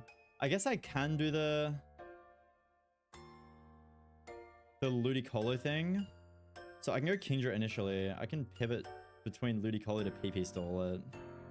Out of Dracos. Then once it's out of Dracos, like what, Ludi? But even then, I'm still taking a bit of damage if I get, because I don't have fucking Giga Drain on my Ludi for some reason. I should have kept it.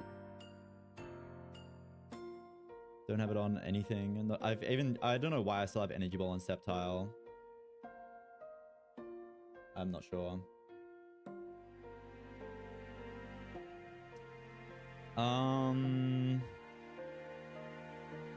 Yeah, no, this is looking cooked. Should I consider this lead again? I don't think so.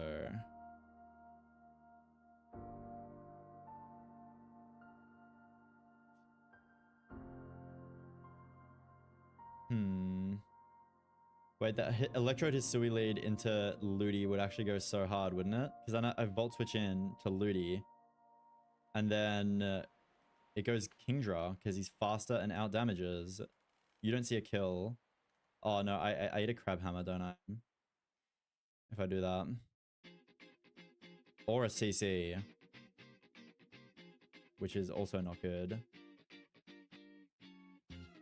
Yeah, no, that doesn't work either. For fuck's sakes. I don't eat ice cream that much. But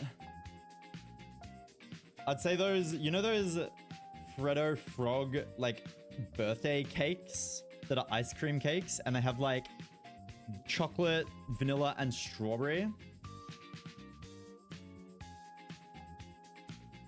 They're kind of hate. These fucking things. Look at these. These are heat. Freddo party cake. They're not bad. Yeah, been a while since I touched one of those as well. But they used to pop off. My sister made fairy bread yesterday. I was like, kind of random, but sure. I'll eat it. I'm here for it. I don't mind the fairy bread.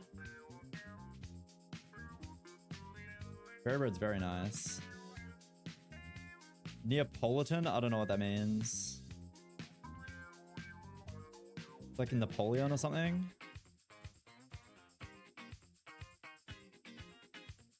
If I could get Scooter in... Scooter chain kill... Oh no, because a fucking quick claw. You're kidding. Nah, I got 123 Gara.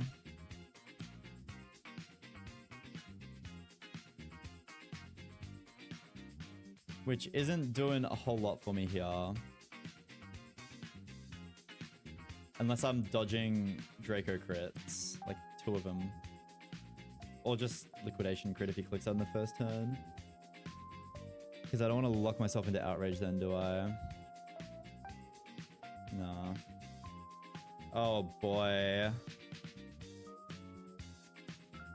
What about like Dragon Pulse TM on you? You're just dead to Draco crit though. I think I'm risking a crit on something here, and it's like a scope lens crit, so it's 1 in 8 as well. Not good.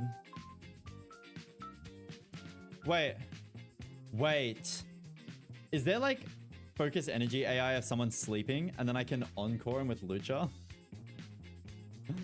Because Lucha definitely outspeeds and 2 hits this guy.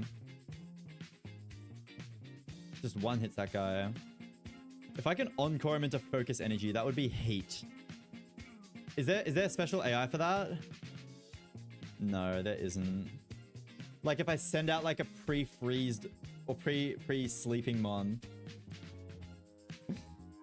and then Kingdra was guaranteed to focus energy or something. It's +7. Yeah. Damn. It's 90, right? Because then it's only 20% of the time. Oh, no, it's 80. Yeah, you're right. No, yeah. It would be 10% if it was +8. You're right. 90%. I mean, that's... Or 80%. That is more likely to fuck me up than a...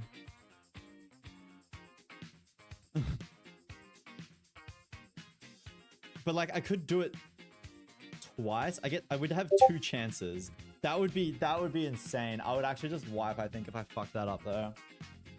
Because what I could do is go Citrus Berry Dreadnought. So the first turn, he sees kill onto my Sneasler, so he's always going to go for that. But if I switch in Citrus Berry Dreadnought, I can't get crit. If he Dracos, it'll... Oh no. Yeah, if he Dracos, he goes minus special 2. -2. And then he's 80% to focus energy.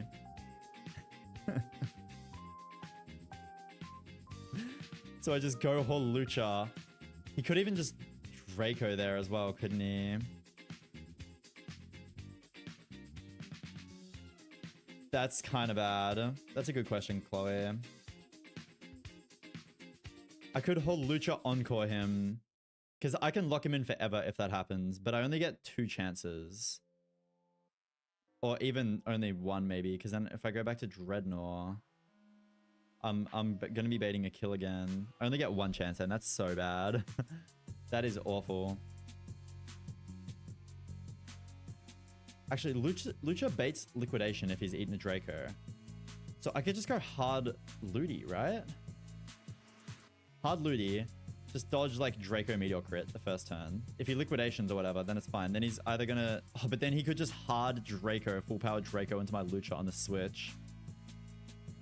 And then I go -2, and then it's like liquidation again. Then I just go back, and then his Draco is less powerful, but that doesn't matter. I'm just dead to liquidation.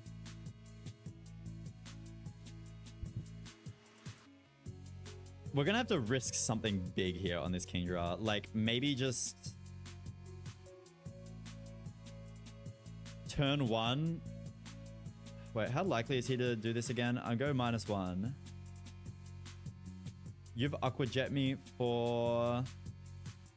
I'm gonna be at like 60% unless I get crit. So we could do either of these.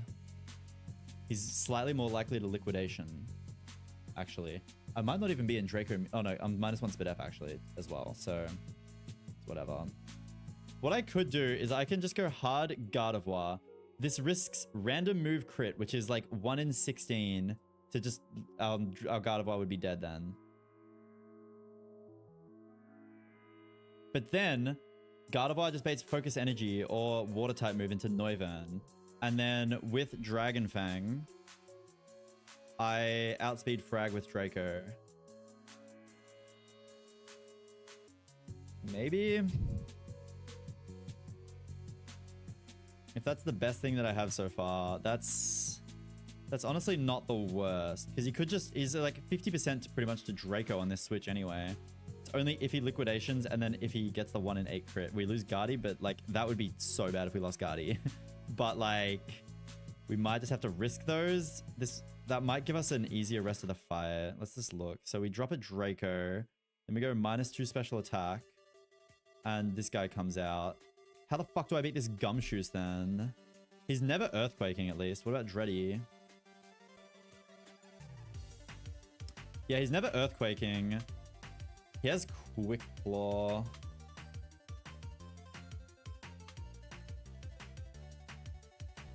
So I would just lose to turn to a Quick Claw turn. Donphan takes so much damage.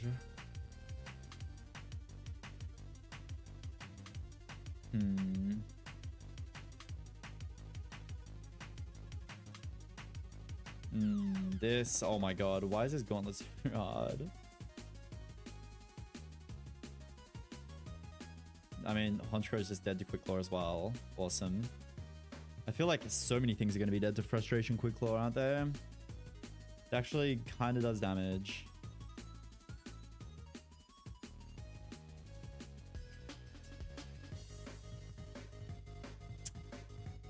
I could pivot Dreadnought on one of these moves, go into Gyarados, but like, I'm just gonna run out of mons for the second fight.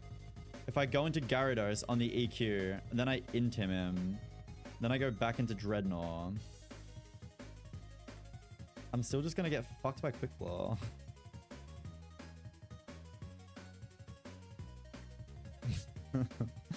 Why is this Gumshoe so scary, man?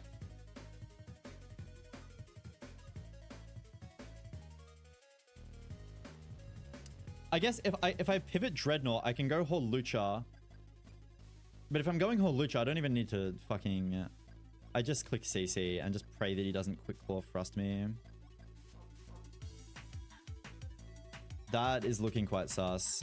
Yeah, I don't know. We're probably going to figure this out next stream. I gotta go. I gotta eat dinner and then I've got places to be. So... no time for the Gauntlet today, unfortunately. But next time we'll do Gauntlet, maybe even Pyre Tag next time I stream, which won't be tomorrow night. Actually, it may be. Maybe tomorrow. I'll see how I'm feeling. We'll see. I won't be streaming on Saturday, but I will be streaming on Sunday. Okay. Who is streaming this game? Hardcore game developer is? Sure, let's chuck him a raid. He's in Magma Hideout on a PB run, similar to me. Oh, no, he's in Aqua Hideout. He got through Magma, actually. All right. Catch you guys later. Thank you for watching. We'll be live. We did like almost all of Pyre today, but we just have the Gauntlet and then the 2 Aqua Grunts left. Yo, what's up, Water? Hope you're well. I don't know if we can make things happen with this box or not, but we'll just try it. We'll keep pushing it as far as we can. And if we truck, we truck. See you later, chat. Thank you for watching. Take care. Peace. Also, join the Discord. Get in there.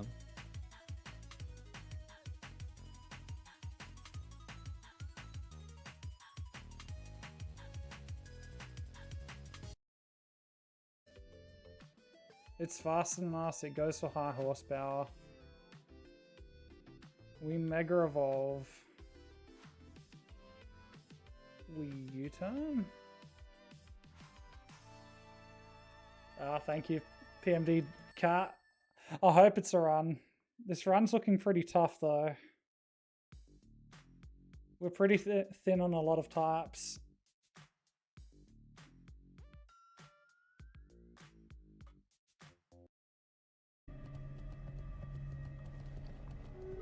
Yeah, like, you know what I'm saying? Like, I mean, it is what it is. Like,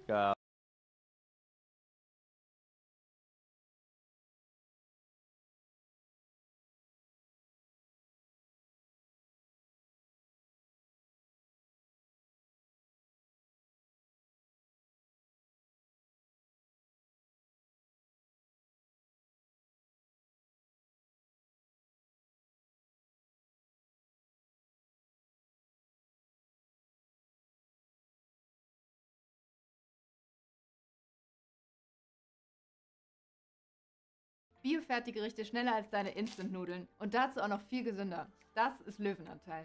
Hey, what's going on, guys? It's Jack. Holy Paladin has finally gotten some major changes, and we're here to go over all of them. Without reading everything to you, the full list is in the description down below. We're going to talk about how things are actually playing. Number one, first and foremost, Glimmer and Daybreak have been removed, okay? That is a pretty significant change to the spec, of course, since Glimmer's been around since BFA, but it's progressively gotten worse and worse and worse until it's just not feeling that good whatsoever. Replacing it are a number of talents and adjustments that are putting a lot of power into your spenders and putting a lot of power into Holy Shock. Extrication is replacing Glimmer at the top of the talent tree, where your Word of Glory and Light of Dawn are gaining up to 30% additional chance on top of your regular crit chance to crit strike based on the target's current health.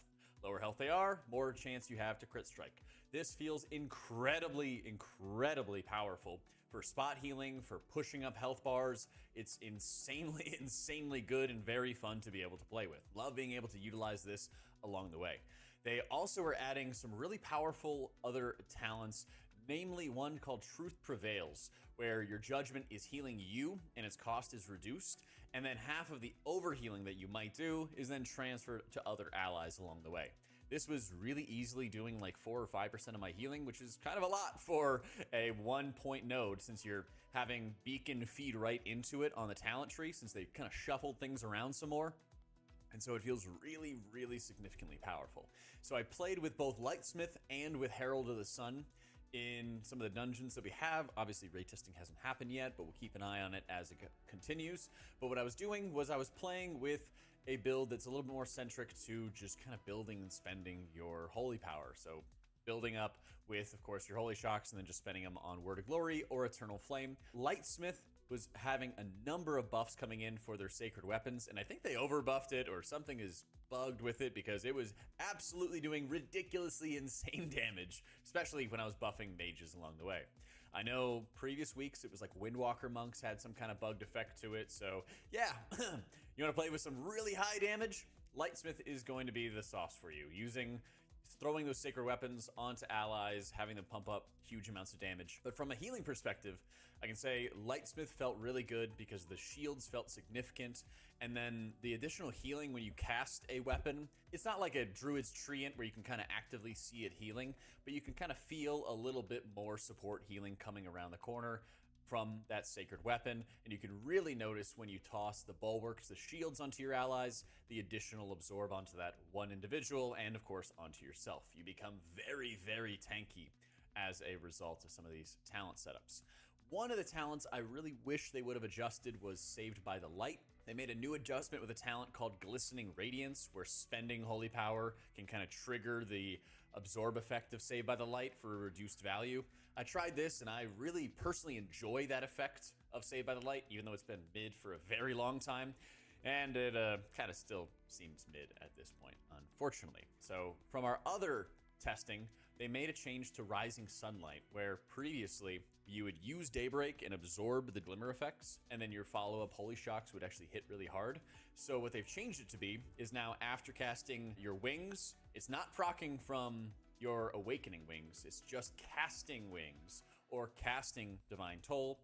After either of those abilities, your next 2 Holy Shocks cast 2 additional times. These felt really, really significant, and by running with it, I didn't really miss Tyr's Deliverance really at all. I noticed that in conjunction with my set bonus, there was good synergy across the board. I would hit wings and I would have lots of power regardless of which of the hero talents that I was playing, consistently all of the way through. Same thing when I was using Divine Toll. The follow-up Holy Shocks felt really powerful, really noticeable, and my spenders felt awesome alongside of it. So really enjoyed that. They also made a change since Glimmer is gone to Overflowing Light, which was previously on Glimmer's Overheal. Now it's on Holy Shock Overheal, and at least at the moment, there's not that much Overheal from Holy Shock, so I didn't really feel a ton of value from that, but this might be a little bit better of a talent later on down the line.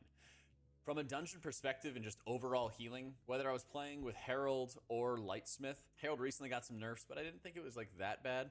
I noticed that I am not really having good agency in like pushing up health bars together at the same time. I was playing with Virtue a few different times, and I noticed this is the ability that is eating all of my mana pretty much like every single time.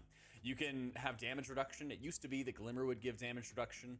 Now that talent has rolled over to getting Beacon damage reduction, and so I was trying with both regular Beacon and then of course with Virtue to help with my AoE healing, but the biggest mana issue I had was specifically with Virtue. It just kind of munches up mana like a ridiculous crazy amount along the way. Felt good to be able to play with, especially when I was doing some of the more overtuned bosses that have huge bursts of AoE damage, because you can kind of like funnel huge output into your allies, especially when they're low health, by hitting a huge Word of Glory into them to help top them off. But it was very, very noticeable how much of an impact it really had on my mana. Otherwise, I know people had concerns about Daybreak's mana return, but when I was running Reclamation for the Holy Shock refunds and when I was running Truth Prevails, I didn't really feel like I was running out of mana or had any issues unless I was using Virtue. And so I pretty easily was able to just kind of play it where I'm using Builder Spenders to be able to assist my output along the way. I was also trying to make sure I was getting more value out of Judgment thanks to what we talked about with Truth Prevails. And I noticed that I was having a really big amount of output thanks to Greater Judgment and Truth Prevails together. And so it kind of loads a ton of output into your Judgment casts, even though they're kind of largely passive. The issue I did have when I was playing Paladin, and again, maybe it's a playstyle issue and some adjustments, was that I didn't feel like my other infusion procs, because you're casting so many Holy Shocks, I didn't feel like I had a really good outlet for most of my infusion procs. I could spend a lot of them on judgments with like Greater Judgment and stuff, and I was running with Inflorescence of the Sunwell, though after that point, it feels like you have the option between casting this immensely long but powerful Holy Light cast, or you cast a Flash, which is mostly free or nearly free, and then it doesn't really hit for that much at all. So I think what I might try to do in some of our following builds is mess around with Tower of Radiance, which I was not running previously, where casting Flash or Holy Light gives you holy power. And then I'm already using imbued infusions where consuming the infusion gives you a Holy Shock. And so I might try to aggressively use infusions, like excess infusions that I didn't spend on Judgment, and spend them on Flash heals to be able to get more infusions consumed, to get more Holy Shocks, to just continue the Holy Shock train. But it felt really, really noticeable about how much better Word of Glory is as a spender. Light of Dawn, not that great so far, unfortunately, but we'll keep an eye on it. At the moment, I think it was doing on average 30% less healing or something like that in dungeons than the Word of Glories, but maybe some of that is going to be the proc chances or the crit chances, since I was casting so many more Word of Glories on some of like the low health allies along the way. One of the things I wasn't really messing around with was melee wings, as it feels like it was still pretty underpowered the previous week that I had messed around with it, where I felt like I'd get a couple of casts off and then get some decent value out of it, but not overly too much. So I'll keep an eye on that, and I'll update you guys if things change. The big downsides, though, that I would say to Holy Paladin at the moment is it still feels like I have a little bit too much in terms of maintenance abilities. And what I mean by that is a little bit too much in terms of maintenance abilities. And what I mean by that is Summer. I despise Blessing of Summer. I don't feel like it provides a significant output increase when I'm pressing the button. Like, I know it does, and I know it's like supposed to, and then I hit the button and I just don't feel a connection to, oh wow, I'm like helping the group, I'm doing healing, I'm adding on output in other areas like the way that your judgment is, right? Even if it's not direct. I feel such a disconnect when utilizing this ability, and I really dislike some of like the timing aspect of like wanting to time using this ability on top of somebody using damage. I'd really just much rather get rid of the ability in its entirety, and I really hate how it is gating Awakening, because There's a lot resting on Bellingham's shoulders. Well, it's only the weight of the nation.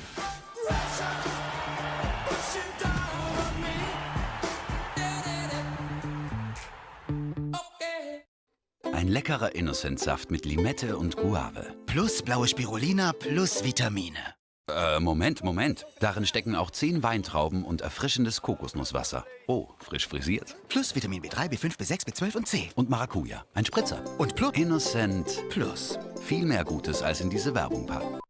how important Awakening is for Herald of the Sun and for Lightsmith. Whichever one is on top, both of them really like Awakening. You really like those extra wing procs to give you more Dawn Lights. You really like them to be able to get you more of those sacred weapons flying all over the place. It's just a great ability, and I don't want to take Merciful Auras for this like little trickle leech to everybody. I also feel like Tears Deliverance's numbers are really bad at this point.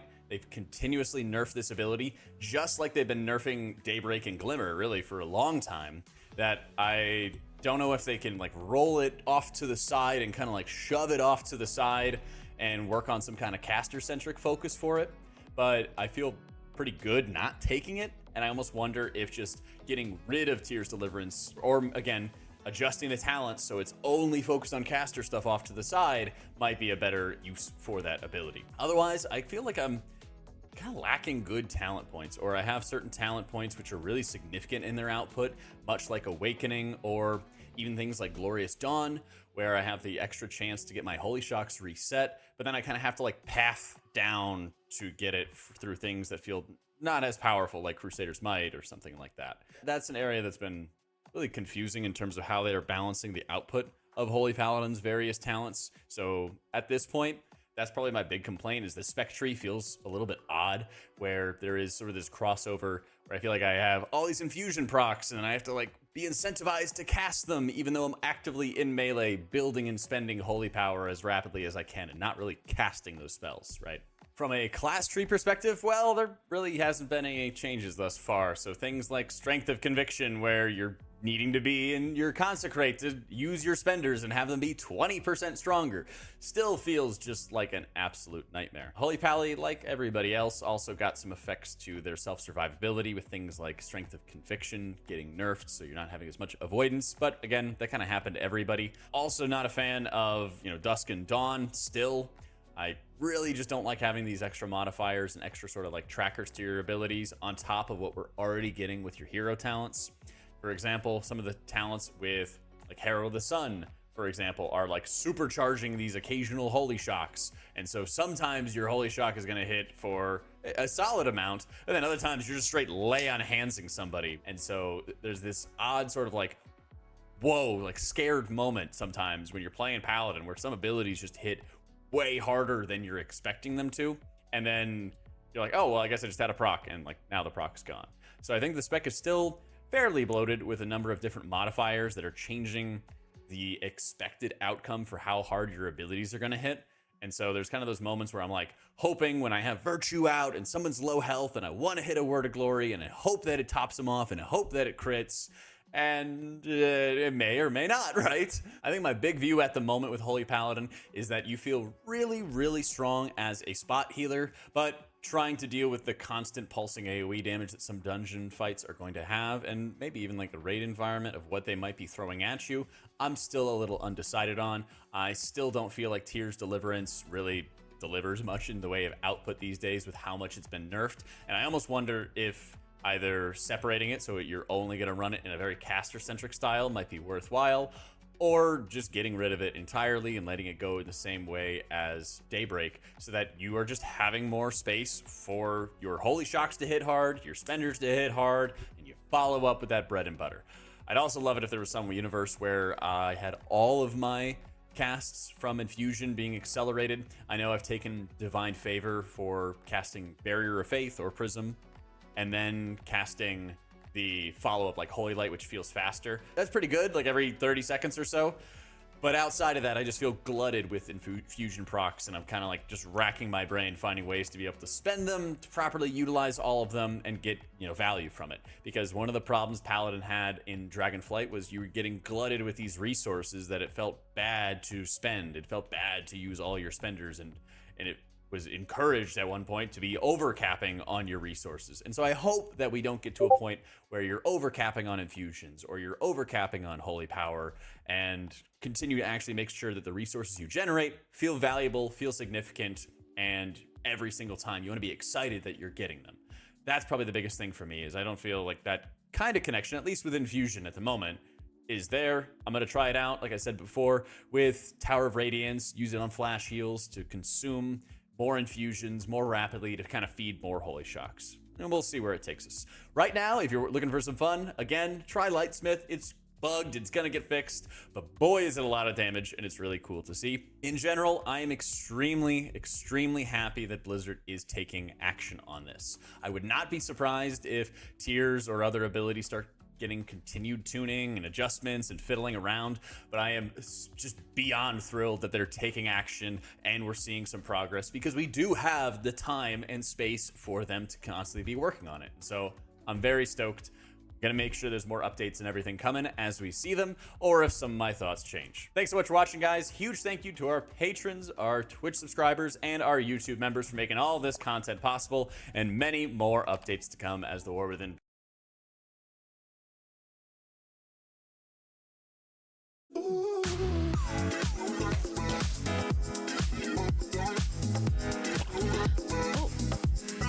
Egal wofür du brennst. Wir versichern es. Hamburger Feuerkasse. cdkeys.com. Kaufe die neuesten Games und kommenden Releases zu den besten Preisen. Freue dich über unglaubliche Ersparnisse von bis zu 35% für neue Veröffentlichungen. cdkeys.com. Zahle weniger, spiele mehr.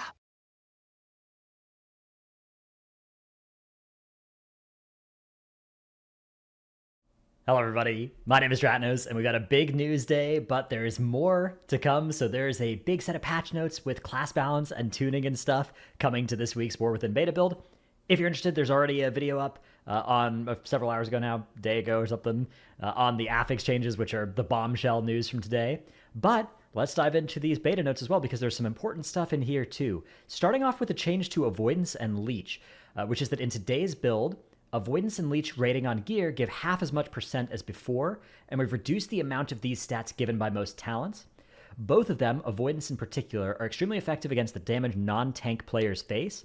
By the end of an expansion, the amount of Avoidance appearing on gear reduces so much damage that acquiring pieces with it can feel required to do the hardest content, particularly extremely high Mythic Plus keys.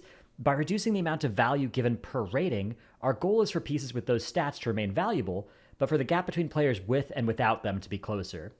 And so they're nerfing the amount of Avoidance and Leech you get per point of rating by 50%, which means basically for somebody to have as much of Avoidance as they used to have by having 2 Avoidance pieces, now they need 4 Avoidance pieces. You know, 1, they need 2, right? Like that kind of, that's sort of the way this works out. And they've also gutted all of the, you know, class and spec tree nodes that grant Avoidance and Leech. They've taken these down by a little bit less than half in most cases, usually by about 40%, 30%, depending on what exactly the number was. But that's what they've done to Avoidance and Leech. So my take on this is, I think this is probably good. Those stats were really OP, and in some cases, seriously worth sacrificing item levels for. Reducing the value you get per point makes that less true. It makes it less likely to be something you're going to be interested in doing, right? You're going to be less interested in sacrificing, say, 6 item levels for Avoidance on a piece, 6 item levels for Leech. You may still be interested in doing that. There may certainly still be cases where you need some Avoidance to live a certain mechanic in a certain key. And in some cases, you could maybe argue that players would feel obligated to, you know, buy 3 Avoidance BOEs instead of 1 or 2 or something like that. I don't think that...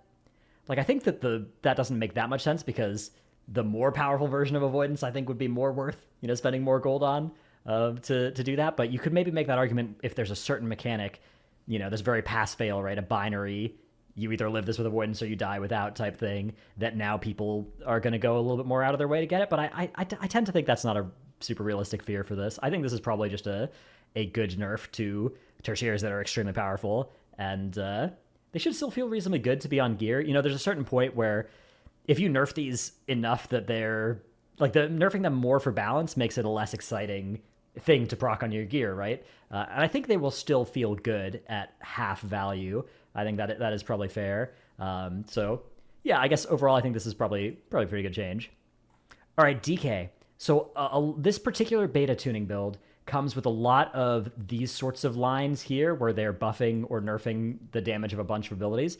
We're not going to read too much into these. There are a few spots where it's like, oh, wow, this ability is getting a 100% buff. This ability is only getting a 5% buff, like this type of thing. Cost reductions, those sorts of things. But for the most part, we're just going to focus on the other notes, which, starting off, we've got Ice Cap. Now crits with Obliterate and Frost Strike no longer reduce Ice Cap cooldown. Now grants 15-second cooldown for Pillar of Frost. Spending runes no longer increases the strength bonus of Pillar of Frost. So rethinking what this is going to look like, Pillar of Frost no longer having a sort of ramping identity to it. Enduring strength bonus is being nerfed, and the functionality that they added in the last build to make Obliteration increase Frost Strike's runic power and damage has been removed as well. So they're back to the drawing board on that one. And they've nerfed Murderous Efficiency's rune chance generation. So a little bit of nerfs, I'd say, across these parts, and then flat buffs to the spec overall here. These sorts of flat buffs and stuff, there are often some pretty large swings for this, and this seems to be the beta build where they're really starting to move into trying to actually get all the classes closer together. But note that is going to take some time, right? Like, they're going to calibrate each week. They're going to be smaller and smaller buffs and nerfs until they get them all nice and close together. But still, as of right now, there are likely to be some very big outliers in this beta build. DH, we don't have much here. We just have a buff to Art of the Glaive. You're going to be able to proc Reaver's Glaive at 30 soul fragments now, so a little bit more often. Not a fundamental change to this hero talent tree, which, in my opinion, is should be one of the higher priority hero talent trees for a rethink, is Eldrachi Reaver. I think that one's got some annoying play patterns that at least Havoc Demon Hunters have been telling me about. I haven't played too much Havoc myself on beta, but it seems pretty unpopular among that community, so I could be wrong about that. I've only had a few of that I talked to, so if you're a Havoc Demon Hunter, let me know in the comments what you think about Eldrachi Reaver if you played it on beta, but that's what I've heard so far. Druid. Connectors repositioned to avoid a scenario where improved Stampeding Roar could be taken without Stampeding Roar. This is the Dorky build. Dorky played an improved Stampeding Roar build without Stampeding Roar, and now they're going to stop people from being able to commit that particular blunder. They've also swapped Fluid Form and Forest Walk. The Druid class tree is still in a position of extreme point tension and extreme connector awkwardness, where it's very hard to feel like you have any optional talent points and you get to make any interesting choices, because the stuff you're giving up just feels so bad to give up to actually take any of the interesting talents that you can sometimes take. So that is still a class tree that I would describe as very high on the priority list for further work, I'd say. Keeper of the Grove is getting buffed for both Balance and Resto, and Balance is getting buffs as well to a lot of their damage abilities. Flat Aura buff combined with buffs to certain abilities. A few more than others, but mostly about 10-15% for all the abilities mentioned here. I know there's been a lot of talk about Balance recently from the Balance content creator community about the problems with it. I don't know. This doesn't seem like the kind of changes that would really, help the class with design level problems. Sometimes that can happen when you buff or nerf damage of, say, spenders relative to builders, but I don't think anything here looks like it's really doing that kind of, like, that's the sort of thing where if you see something like, Star Surge buffed by 50% or nerfed by 50%, something like that can be enough to really change the identity of a spec. But if you're just kind of flat buffing everything, the spec's going to play pretty much the same as it used to. Obviously, some of this is 20%, some is 10%, but for the most part, it's all pretty similar numbers here. Hunter. So we have some more moderate changes to Hunter here. There's a new talent, Blackrock Munitions, that gives you more explosive shot damage. There's a new talent as well, Implosive Trap, which is basically knock up trap. So it's sort of like that Shaman talent that lets you have Thunderstorm knock up instead of knock away. Territorial Instinct's been redesigned to let Intimidate without an active pet summon one from your stable. Some talents have been repositioned. And Steel Trap and Death Chakram have been removed. One of the biggest complaints for Death Chakram in particular I guess the reason they've done this is for button bloat, because it was a relatively high frequency button. You had to click before all of your damage abilities, creating something of a launch sequence for every hunter spec. Its removal will let us bake the lost power into each spec's kit, while also reducing the button presses required before you can begin damage. I think this is definitely a good button to target with this. BM, some stuff's been moved and sound effects have changed. MM, Arcane Shot 3% buff, Small Game Hunter nerf, Multi-Shot Focus Cost nerf. A bug has been fixed that is nerf that was making multi-shot do too much damage, so this is a nerf basically. And some functionality has been correctly added to make Wailing Arrow and Rapid Fire generate wind arrows. So basically some AoE nerfs here to MM, which MM was doing some sick AoE on the last build. Not surprised to see this. Serve. Okay, a lot of stuff coming for Serve. Sickham's been redesigned. Kill Command has a 15% chance to give you a free kill shot that cleaves onto 2 additional targets, and this is doubled during Coordinated Assault. Coordinated Assault initial damage increased. I like this. I always like it when there are cooldowns that do a nice hit of upfront damage. It makes it feel less icky to spend the global starting your cooldowns. That was always, when they put everything on the GCD, not a lot of CDs had this functionality, and I think pretty early on I was beating the drum of like, make more CDs, do something up front, and I stand by that. I think that's made them a lot better. I think all the CDs that, do something fun when you press them right away are much better than the ones where it's like, this CD means that my next couple globals are going to be good. But, in and of itself, it's just one of many setup globals. So Coordinated Assault's also been redesigned. You and your pet charge an enemy, striking them for combined damage. You and your pet's bond is strengthened, causing you and your pet to deal 20% increased damage. While it's active, Kill Command's chance to reset is increased by 15%. Its previous iterations have been disproportionately complex relative to its output. Our goal is to simplify it, increase the power gain, and disjoint it from kill shot so you can opt into kill shot bonuses as you see fit. We also believe that increased Kill Command reset chance will be more broadly appealing with the new talents introduced in the Serve update. Symbiotic Adrenaline's been updated, additionally causes CA to grant 3 stacks of Tip of the Spear. Quickshot's been updated, now has a 30% chance to fire an arcane shot when you cast Kill Command, was when it reset. So this is just a buff as well, because you're also going to get this off of the naturally refreshing kill commands. Butchery, 100%, that's a big number. Flanking Strike now replaces kill command after casting kill command 3 times. So you do 3 kill commands, and then your next kill command is a flanking strike. Its range is now 25 yards. It no longer benefits from tip. It generates 15 focus. And yeah, it will have, I guess, a charge component to it, presumably here as well. So I think that'll be interesting, pretty cool. Definitely something you'll want to keep track of as the hunter. Flanker's Advantage no longer gains additional reset chance based on your crit. This effect also had a bug that was causing you to roll kill command resets twice per kill command, which was creating substantially increased resets. Mongoose Fury. So Mongoose Fury is changing. This used to be sort of a special kind of effect where you'd apply it, you'd get a stack, and then you'd get more stacks, but you wouldn't increase the duration. So you'd kind of try and ramp up and then spam while you still could, and then it would fall off, and then you'd do other stuff before you started your next Mongoose Fury window. That was at least the idea that it was kind of trying to sell, but as they've noted in this dev note, the previous design was rewarding you for pressing nothing but Mongoose Bite in your damage window, while the new Tip of the Spear is asking you to weave in kill commands. These two designs were pulling your rotation in 2 separate directions, and these adjustments should help to harmonize these 2 mechanics. This I do understand. It was a unique thing about Mongoose Bite, about how Mongoose Bite worked, but now you're basically just going to have 3 stacks, and you need to press it every 10 seconds. So it's sort of becoming just one of those maintenance buffs. And I don't generally like those too much, stuff like the Shadow Drain Soul thing for AF, where you just need to make sure you press it at least once every 10 seconds to keep the stacks up. I tend to not find those to be super fun to play with, and I did like the old Mongoose Bite design, but it's definitely true that anything else going on in your rotation would always have tension with that. So I could see this. I see this as kind of sad, but maybe necessary thing to do. Then there have been some nerfs to Wildfire Infusion's chance and cooldown reduction, still making changes to its action economy and reducing how crowded it feels. Part of this is reducing the increased access of Wildfire Bomb from the various spec tree changes we've made, particularly through Infusion. Many effects that were consuming multiple stacks of tip have been fixed. Spearhead now only makes your pet charge. Its visuals, description, and sound effects have also been updated. All right, on to Mage. First up, we have Spellslinger. They're also going to let you move faster during Evocate if you have Spellsling talented. There's also an issue that they fixed where you overcapped and that caused Splinter Storm to lower his threshold. And finally, Frost Splinter is now scalable with Frost Mastery, definitely a big deal there. Sun Fury, they are nerfing mostly for fire, like they're nerfing the spell Fire Sphere and Lingering Embers damage bonus for fire mages. They're also making so Lingering Embers no longer has a stack limit. They're also nerfing, again, these are just fire mage side of things, Burden of Power and Memory of Alar. Just the fire versions of this are getting nerfed for Sun Fury. Okay, Arcane. That's right. It's another week. It's another mage rework week. Arcane has a bunch of new talents here. They've also moved a bunch of talents. So let's read some of these new talents. Consortium's Bauble. Reduces Arcane Blast cost, not cast time, rather. Cost by 3% and damage increased by 3%. Okay, so very basic. This is one of those sort of like mandatory-ish talents, right? Like you see this, you're going to take it. These are one of the ones they kind of put to glue the tree together that is just in every build.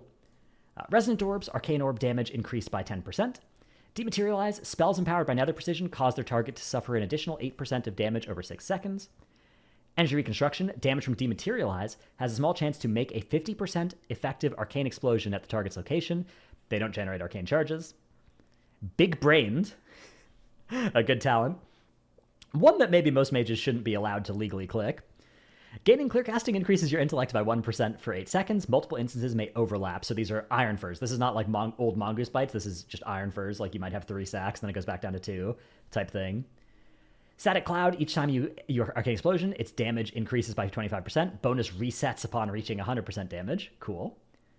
High Voltage, damage from missiles has a 20% chance to grant you a charge. The chance is increased by 5% each time this fails. So Arcane Missiles actually has a lot of damage instances here, is the thing. Like, if you press Arcane Missiles, I don't know how many damage instances it comes with, but I think it comes with, like, 6 or something. More if you have the current set bonus that's being baked into the talent tree as well, and it's cleaving.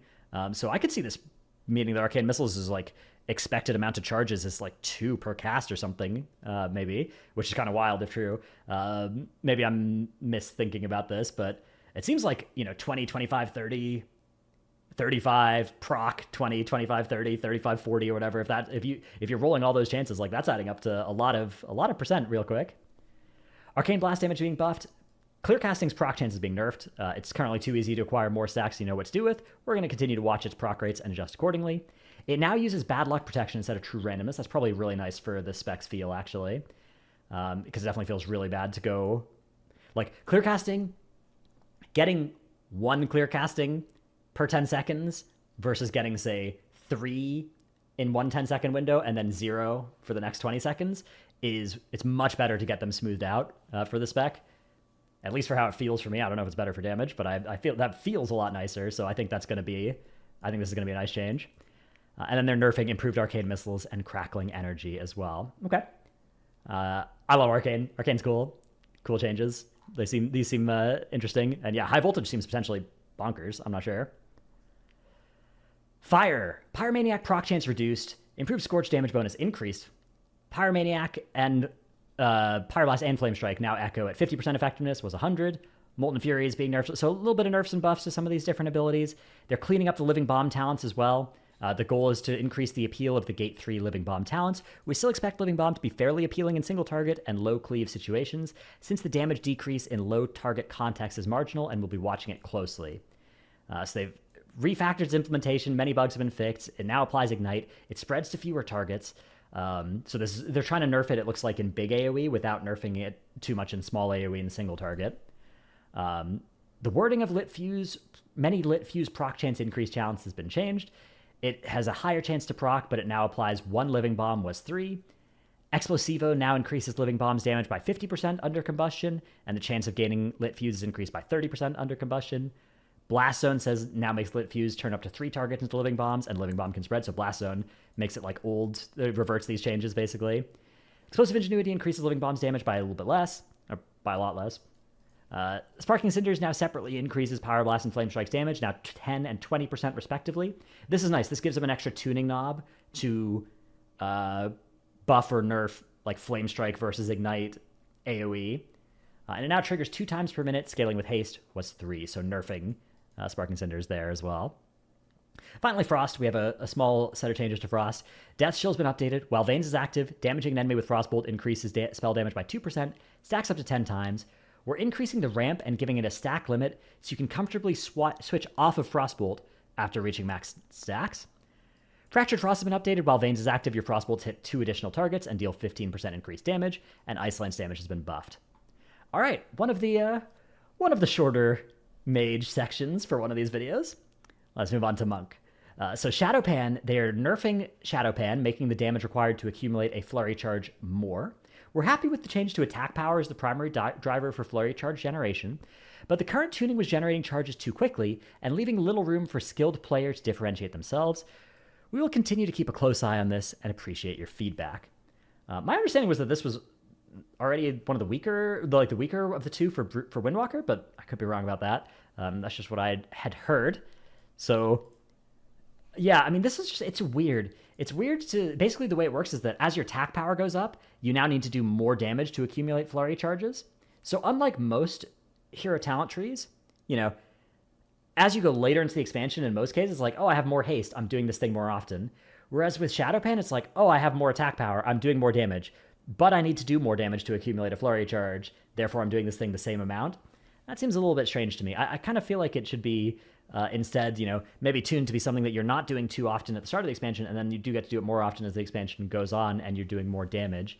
Not 100% sure on that, though. I guess this is kind of integral to how it's designed, is that it is a pretty flat amount of triggering. They've removed Fundamental Observation for Brewmaster, and they fixed a Mistweaver bug as well. All right, Paladin. Lightsmith. So Lightsmith is another one of those hero talent trees that I think is pretty high on the I wish this was reworked list. They're not doing that here, though. Instead, what they're doing is making it do big damn. They're making Sacred Weapons do way more damage, way more healing, Divine Guidance way more damage and healing, Hammer and Anvil way more damage and healing. Now, my understanding on beta right now is that this was enough to make Lightsmith massively, massively OP. So people will play it if it launches doing the most damage for sure. But I kind of think that if they're not going to rework it, I'd kind of rather have it not do much damage so that I don't play it, and I'd instead play Templar or Herald, because those look much more fun to me, but that's just my take. Templar, Rhett and Prot. So Sacrosanct Crusade has been redesigned. Eye of Tyr and Wake of Ashes surround you with a holy barrier for some of your max HP. Hammer of Light heals you as well, increase for each target hit, and any overhealing gets converted into a holy barrier instead. And an issue has been fixed with free Hammer of Light's consuming Divine Purpose as well. Okay, we also have some changes coming into Holy Paladin. There's a new talent, Extrication. Word of Glory and Light at Dawn gain up to 30% additional chance to crit based on target's current health. Lower health targets are more likely to be crit. This is actually a pretty cool way to, you know, if you're spot healing somebody and they're at 60% health, they probably don't need a Word of Glory crit. But if they're at 20% health, they probably do. So that's kind of a cool way of doing this, although, you know, I could see it being annoying as well, potentially, to play around. Liberation, on the other hand, says Word of Glory and Light of Dawn have a chance equal to your haste to reduce the cost of your next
Holy Light, Crusader Strike, or Judgment. Interesting.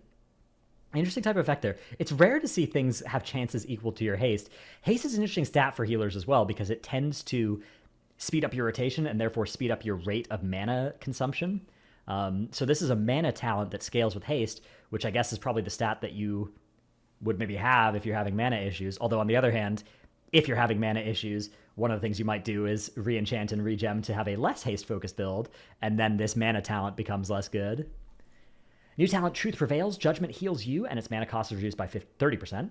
50% of overhealing from this effect is transferred onto 2 allies within 40 yards. Nice.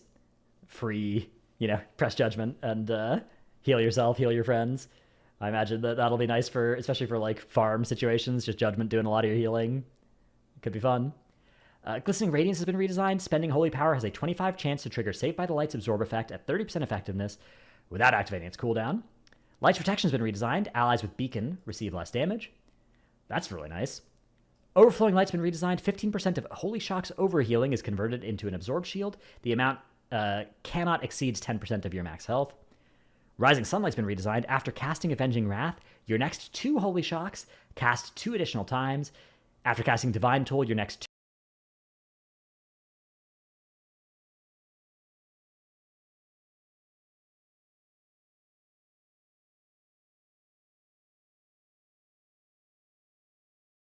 Jeden Mittag und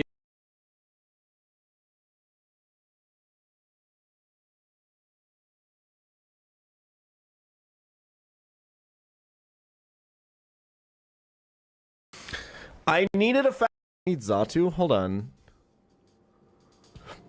Wait, I just blew this thing. This might be a one fight stream, guys. I'm not gonna lie. I've been up for a really long time and I went rock climbing today. I'll look at it a little bit. So, Citrus Berry, Intimidate, Scrafty. The scary thing about this fight is Shadow Tag, Gothitelle. No, I slept. Don't worry. Dazzling means no priority. It means no priority on Bruxish, right? Yeah, this fight is not fun. I have no fairy type moves. My flying types all suck and die to everything. It's so horrendous. Zatu probably comes to this fight.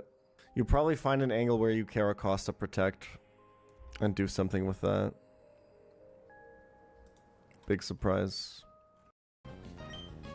This whole fight is about avoiding the Shadow Tag Gothitelle as long as we can. Oh, I didn't think about intent. No, I'm just kidding. That one's for you, Moxie. Okay. Miracle Seed Energy Ball always kills this. We're baiting 2 dark moves into Zatu. We need this. We really, really need this to not be defense drop, or otherwise, if this is crunch defense drop, but I don't know. I didn't find anything else. We need to. We're going Auroras because we really need to bait Bisharp first, and this is the only way I could find it. Don't do it, man. It'll happen. What are you gonna do?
All right.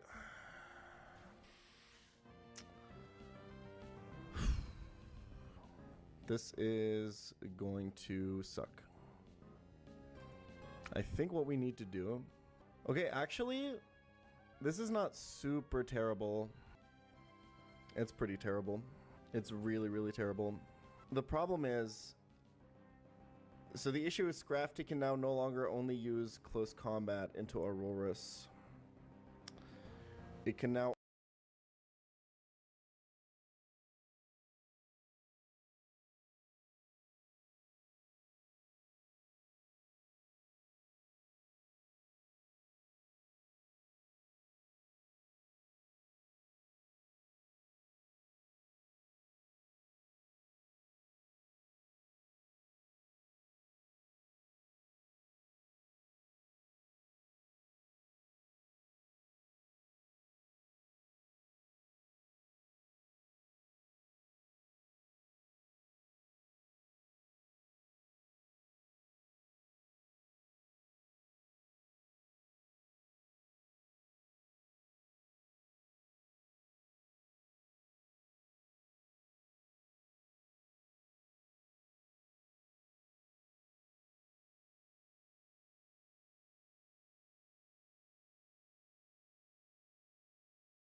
This to not be defense drop. Really. Got to be. Gemeinsam für euch. Ultra starker Halt. Den ganzen Tag. Für matte Looks. Auf jeder Welle. Sofortiges Volumen. Im Handumdrehen. Got to be. For whoever you want to be. Google Pixel 8 Pro mit Google AI erleben. Sichere dir jetzt 25 GB Datenvolumen und Grow-Vorteil. Für nur 34,99 € monatlich. O2, can do. Really, really, really, really big flaw. All right, everyone, tab over.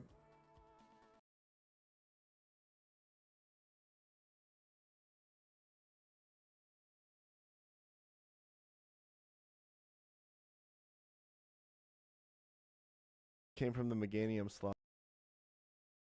The other nuked the Bruxish from orbit with Meganium. Does this achieve anything? Maybe.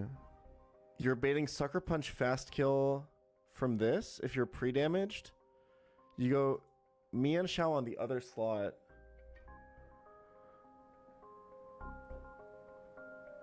Which is not drawing any attacks. Because it came from the Meganium slot. It came free with your Xbox. You fake out Scrafty. You guarantee Sucker Punch. I have no fairy type moves. My flying types all suck and die to everything. It's so horrendous. Xatu probably comes to this fight. You probably find an angle where you Caracosta protect and do something with that. Big surprise. Because you can get close combat off a Scrafty. You'd have to go pretty low if you want to bait from Bruxish as well, and then you can no longer always get close combat. But like leaving Bruxish up seems really horrible. I was thinking you bait close combat and Caracosta and protect and get the CC drop and then try to one-shot Scrafty through that somehow.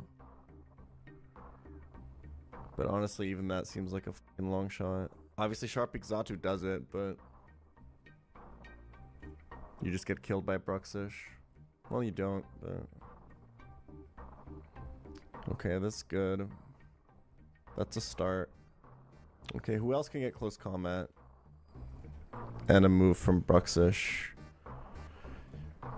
You could do, let's say you do like pre-damaged Auroras or something, just placeholder right now.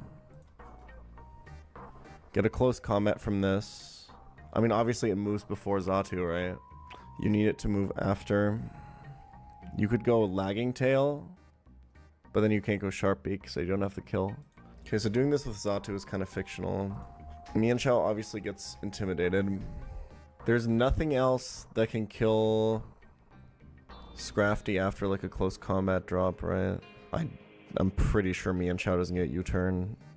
If it got U-turn, it'd be insane. So maybe one slot baits close combat, the other baits a move from Bruxish. And then you like bring in Xatu plus something that baits a kill from Bruxish. But it would have to bait a kill from Bruxish after Psychic Fangs. What if you just baited kills into the other slot and just nuked the Bruxish from orbit with Meganium? Does this achieve anything? Maybe. You're baiting Sucker Punch fast kill from this if you're pre-damaged. You go Mian Shao on the other slot.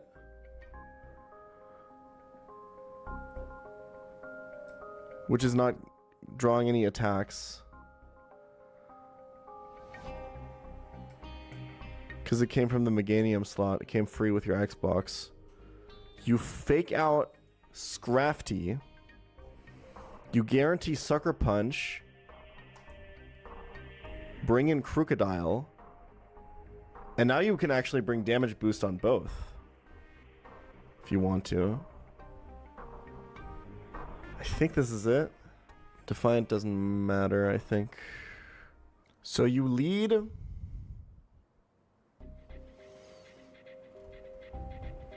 You lead pre-damaged Xatu to be dead to Crunch. You go into Auroras. You avoid some fiction. You get knocked about.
above 50%. Meganium kills Bruxish. It's full HP. Aurora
4 Gründe, warum ich das hier jeden Morgen habe.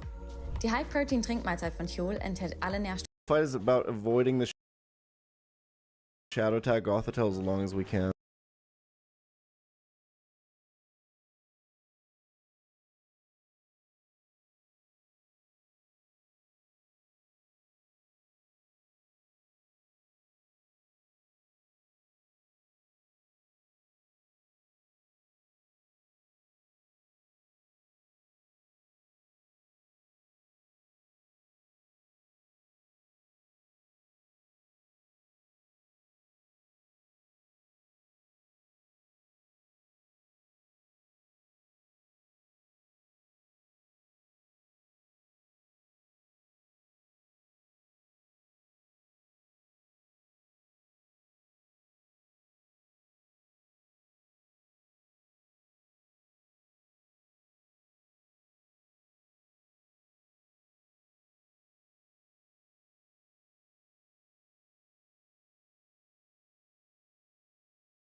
doesn't hit harder than this is not a joke.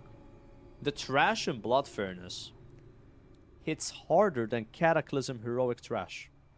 Not even kidding, by the way. It just blows my mind. Like what?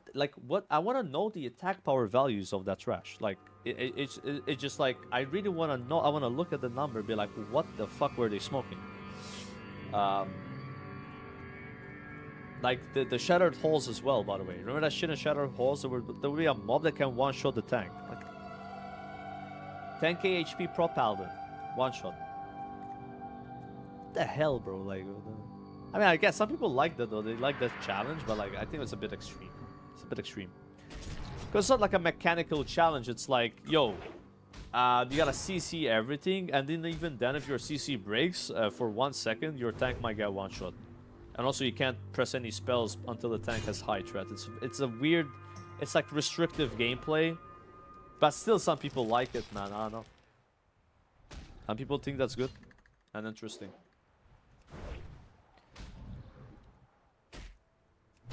I wonder what else I could do with TBC to make it like a bit better.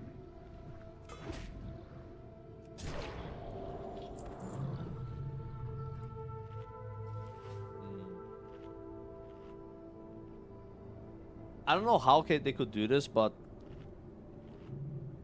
what if they made the you know, Azeroth, right, somehow relevant in the Burning Crusade? I don't know though. Like, how would you? Because that was the issue with TBC. Like, you went to Outland and then you never left Outland. You know, like there was no reason for you to go to these zones except for Karazhan, right? To be fair. Yeah. Kind of cool if some of this stayed relevant, right? Oh yeah, Caverns of Time. Good point. Yeah, that's true. Wasn't there a... How did you get to Caverns of Time in TBC? Was there a portal, or did you actually have to... It's gotta... How did you go there? Sunwell Island?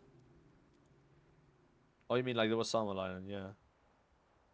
There was a portal in Shatra. Ah, okay.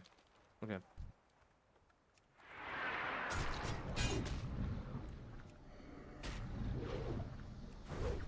Needed the Reptile.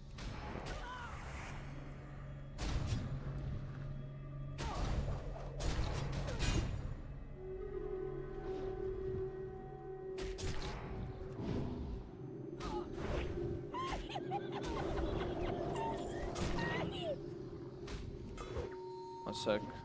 Prime subscription to my best second monitor streamer.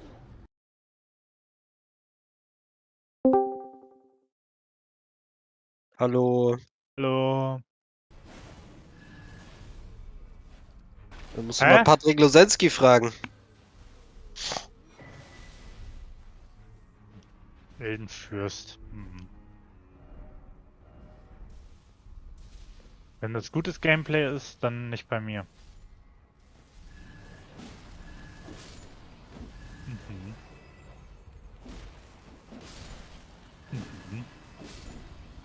Aber ich fühl's irgendwie nicht mehr mit der Sense, aber... Erstmal rumgucken. Yes. Wir haben Moog so easy geslayt. Und vielleicht musste ich noch Radan killen. Ja gut, aber Radan hat sich ja selber gekillt. Radan hat sich selber gekillt, ja.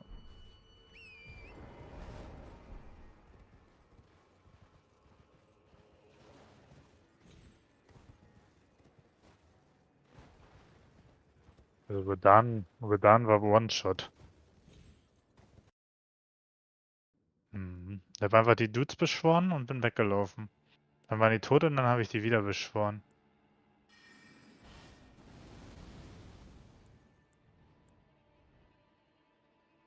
Ja.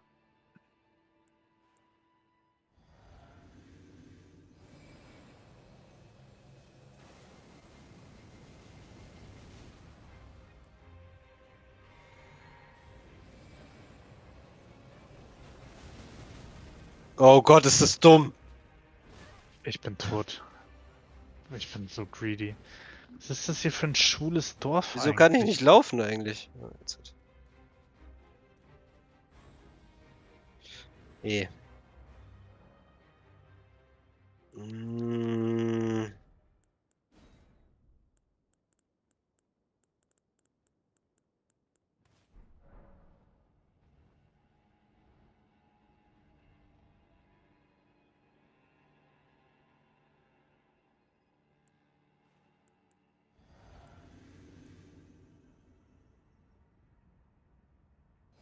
Ah, falsch.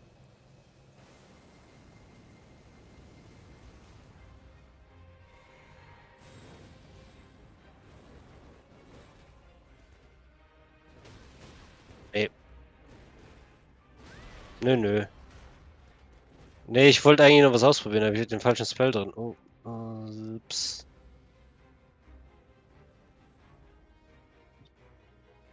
Nein, Matthias, ich bin nicht verfügbar für ein kurzes Telefonat.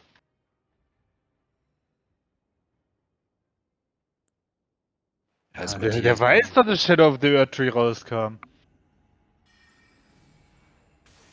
Ich glaube nicht.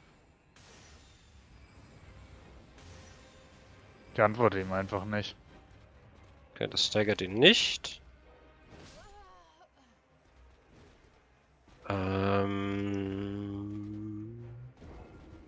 Ist hier irgendwas Cooles?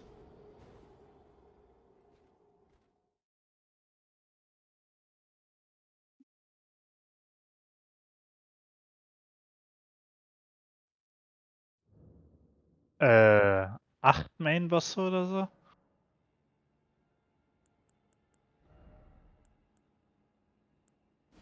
Also so normale Enemies, wohl irgendwie, weiß nicht. Keine Ahnung. I don't know. Er ist echt so ein Arschloch.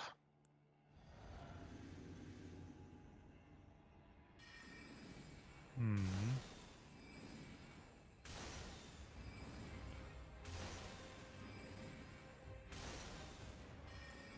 Hm. Das steigert ihn. Mhm. Interessant.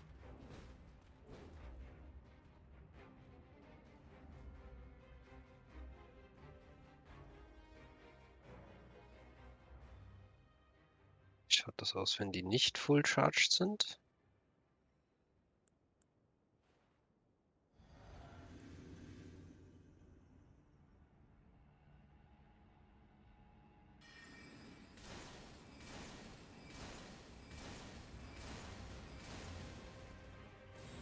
Okay, dann nicht.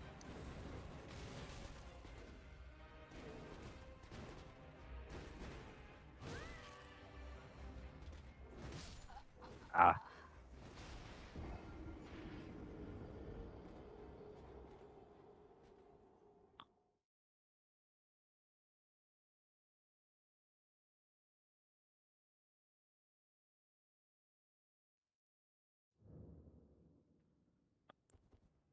Das ist so nervig hier alles.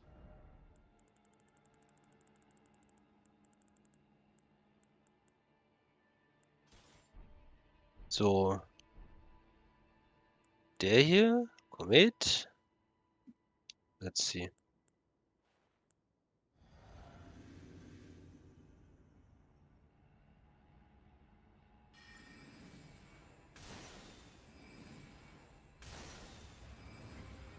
Drei. 4. Ah. Hm.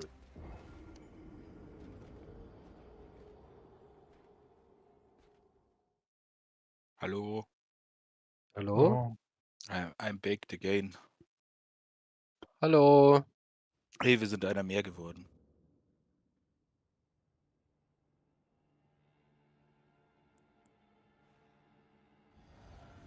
Wo will ich denn jetzt hin?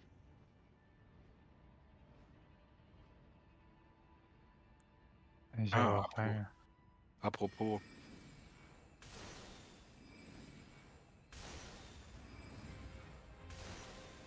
Dein Vater krümelt beim Trinken.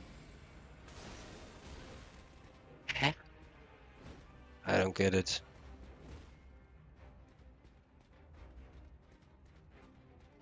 Ja, beim Trinken kann man eigentlich nicht krümeln. Der kleckert Mann, ich doch. habe nicht mit dir geredet. Ach so. Ich hatte. Ja. Ich weiß es nicht. Wir kennen uns ja noch nicht so lange.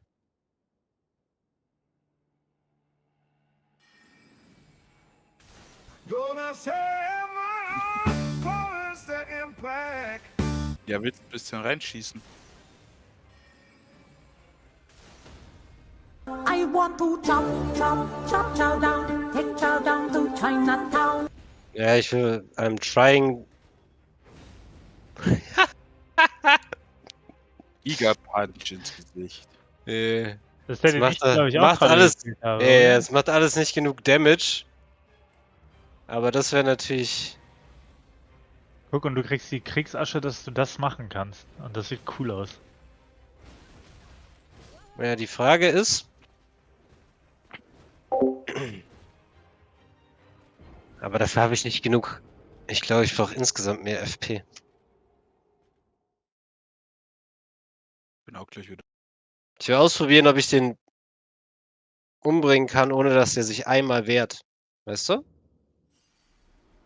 Und das kann ich natürlich machen, indem ich dem einfach den Strahl in die Fresse schieße. Mhm. Aber. Nö.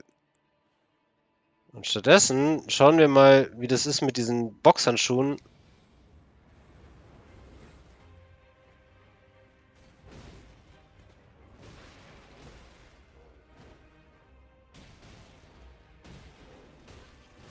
Die staggern nicht. Mies! Macht meinen ganzen Plan kaputt. Junge, was sind das hier für Spinnen?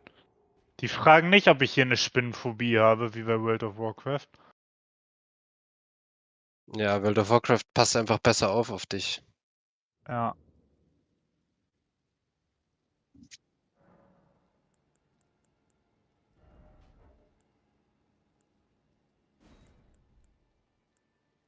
So Angst vor Skorpionen. Die nehmen einfach keine Rücksicht auf mich. Ich will wieder zu Blizzard zurück. Herr Blizzard, bitte retten Sie mich. Es ist doch Pride Month. Right? Als Maul. Right? Ah, maybe like this. Au.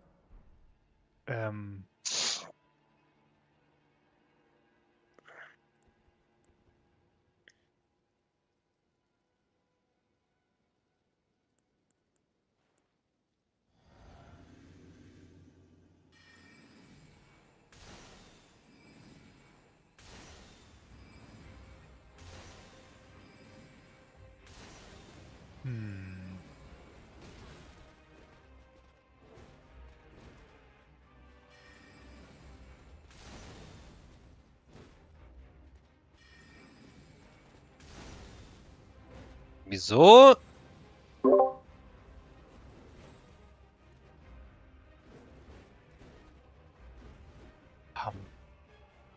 Junge. Hammer. Hammer. H-A-M-M-E-R. Hammer, yeah. Yeah. Der gute alte Gewürzjorke. Mhm. Ich könnte mal jetzt hier den Dude am Anfang killen, right?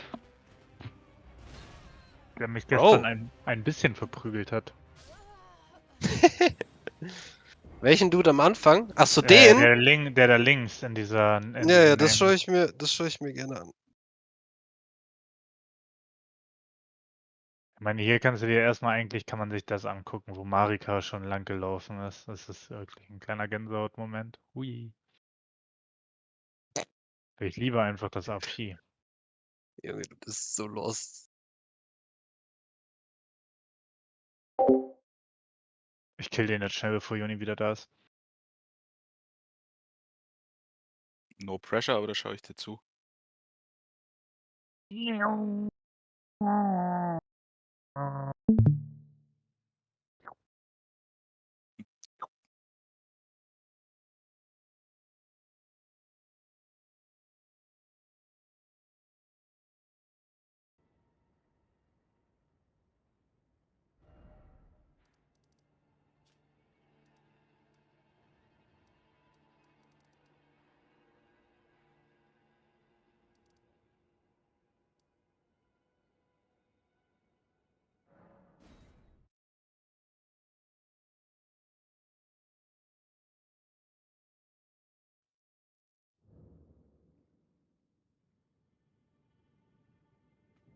Gibt es da mehrere von den Höhlen und da sind verschiedene von den Typen drin?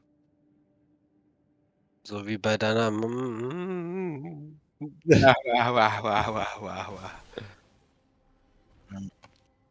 Aber da hast du recht, meine Mom lässt auch nur weiße Typen rein. Okay, der ist aber jetzt killable. Aber bei dir sind halt auch immer alle Türen gleichzeitig offen. Ja, ja. Aber ich bin gestorben. Aua. Okay, ich bin hier unter dem Baum. Ich müsste eigentlich da hoch. Das ist natürlich doof. Oh, was ist denn hier? Das ist nur so ein Miniboss. Weil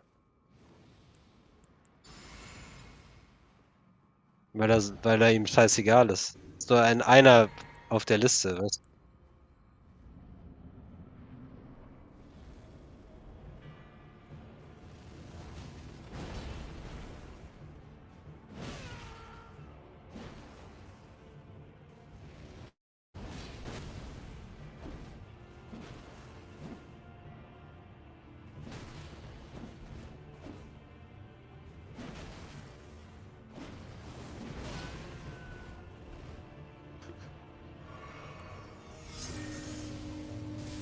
Ah ne, hier war nur der scheiß Stier. Komm ich darüber? Ja, aber der ist okay für Range-Geschichten. Achsen eher. Schließen wir jetzt rein.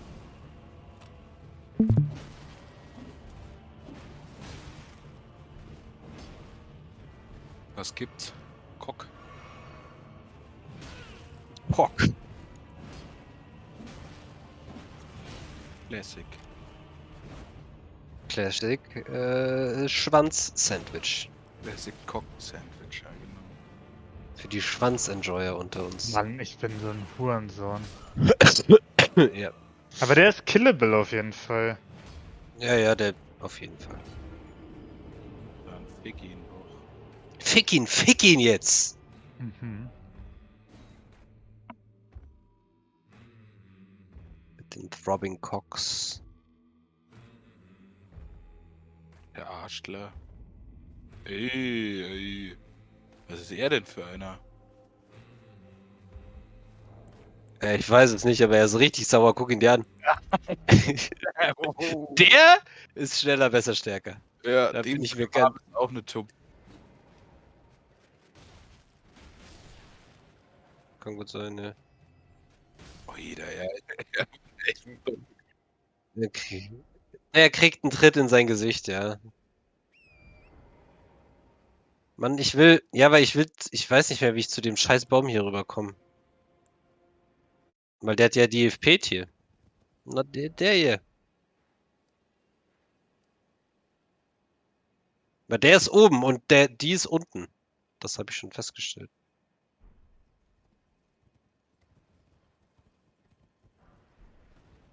Mann, was wollt ihr denn jetzt hier? Ja, das habe ich vergessen. Ich dachte, ich box mich jetzt kurz mit denen, aber... Ja, schau dir das an. Oh, schau dir lieber das hier an. Zack. AIDS-Hände.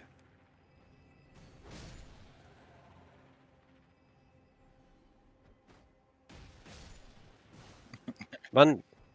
Ja, Bro. Schau dir das an. Junge, weißt du, wie ich dem Bärtypen auf die Schnauze gehauen habe, Jonas?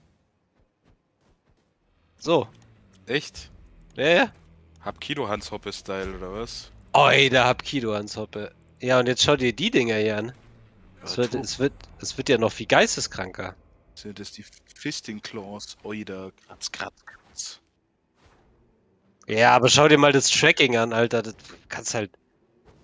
Flippt halt komplett durch die Gegend. Ja. Bro? What are you talking about? Trifft dich auch nichts mehr. Ja, Mann. Okay, also hier geht's wieder runter. Da will ich aber nicht hin. Wie? Über die hier? Die da? Ja, doch, weil hier ist ja eine Brücke. Hier ist eine Brücke, die darüber geht. Ja, da so die. Ja, da werde ich schon drüber kommen. Einfach mal drauf, oder? Da werd ich schon. Tschüss.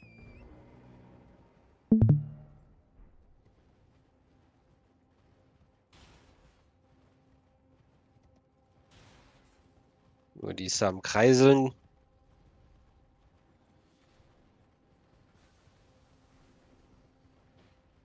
Da. Nee.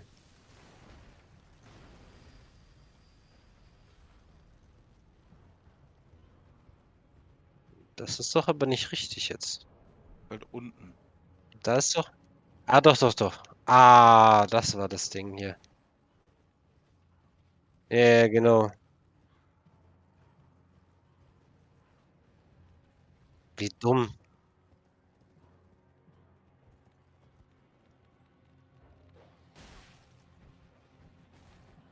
Meiner. Irgendwas.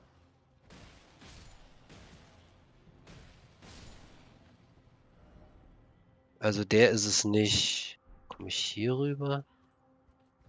Bro, ich kann nicht so weit nach oben gucken. Sein einziges Problem, der Nacken. Ah! Ja, da komme ich wahrscheinlich rüber. Also von hier, maybe. Es ist schon am Losgehen. Montgamlik.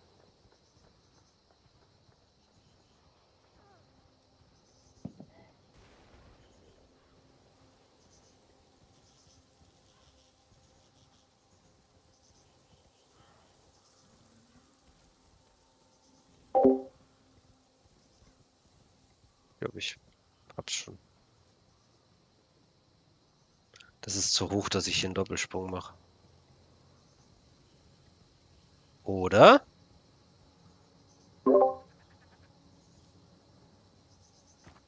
Aber lebt der Homie da unten überhaupt noch?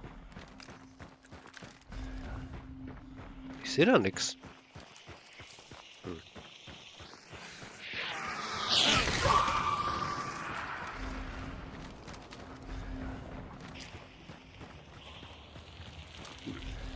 Nee, hier geht's auch nicht rüber. Ich bin mir ziemlich sicher, dass ich hier nicht runterspringen kann, ohne zu werden. Am Ende war ich schon richtig hier.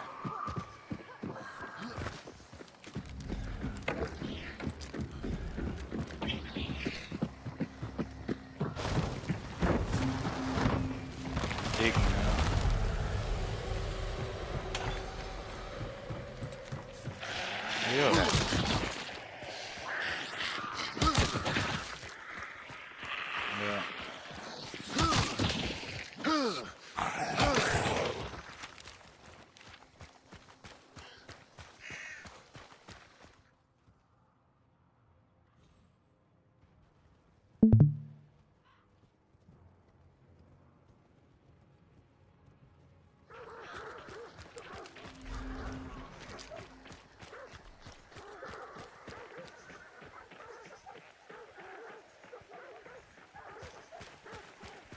Ja.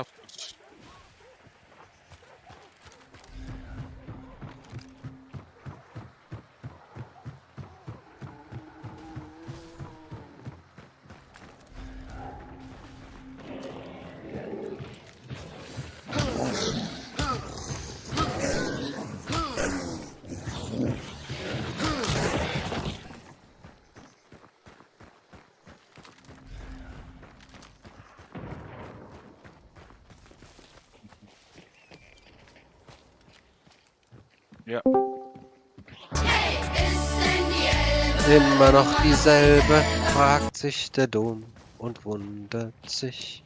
So viel Verkehr, Häuser und noch mehr, hab ich früher nicht gesehen.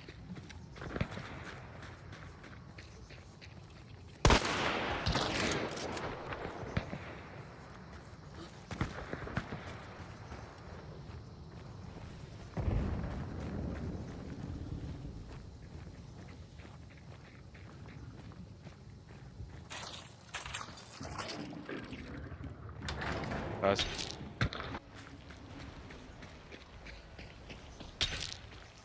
Dicke.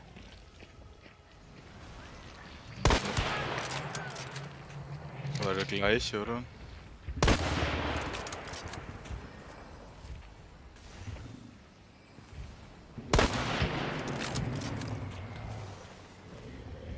Diese AIDS-Würmer.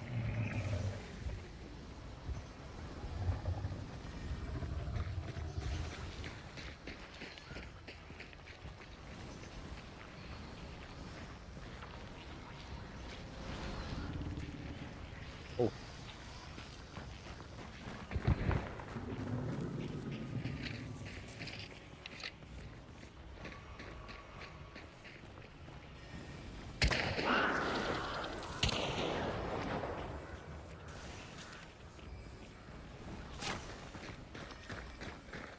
Ja, das die da drin hat. Die da drin hat einen Bogen.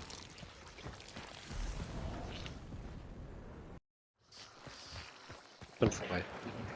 Hab der Bitch aufs Maul gehauen.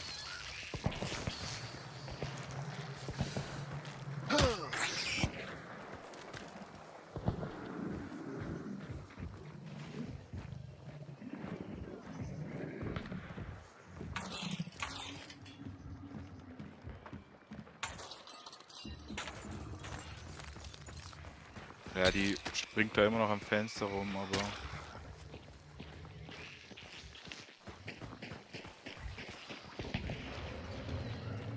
Willst du rein? Ich habe eigentlich keinen...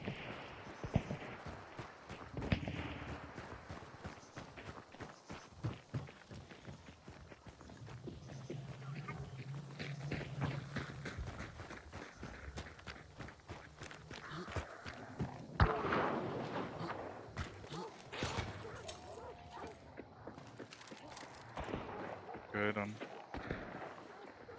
bin ich hinter dir.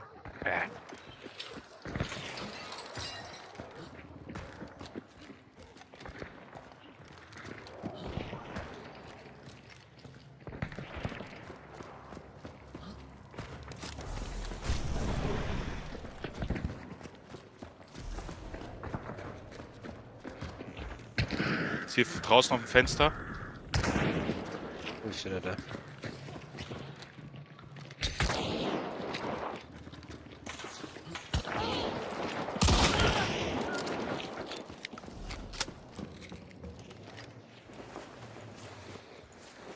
Katana und Bogen. Die Hure. Ja, ich habe ihn angeschossen, dann hat er Angst gekriegt und ist umgedreht. Mosen.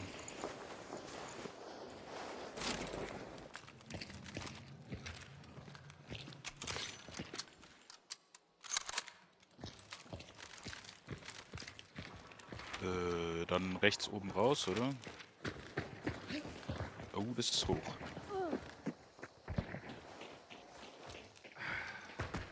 Nee, geht.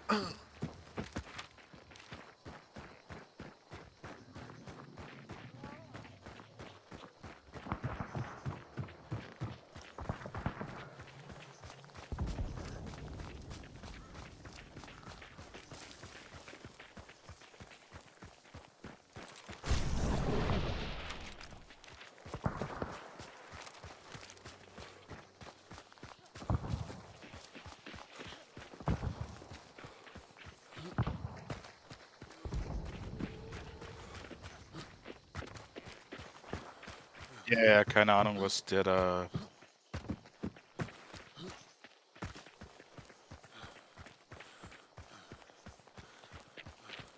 Ich habe halt mehrere Giftdinger da hochgeschossen. Ich weiß nicht, ob was ich da...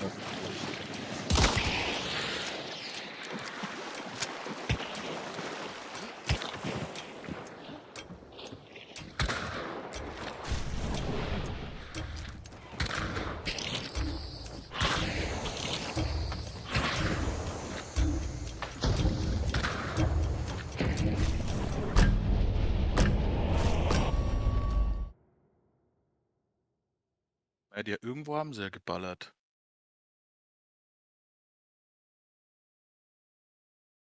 Ja. Aber ist für mich auch so okay.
Two Holy Shocks,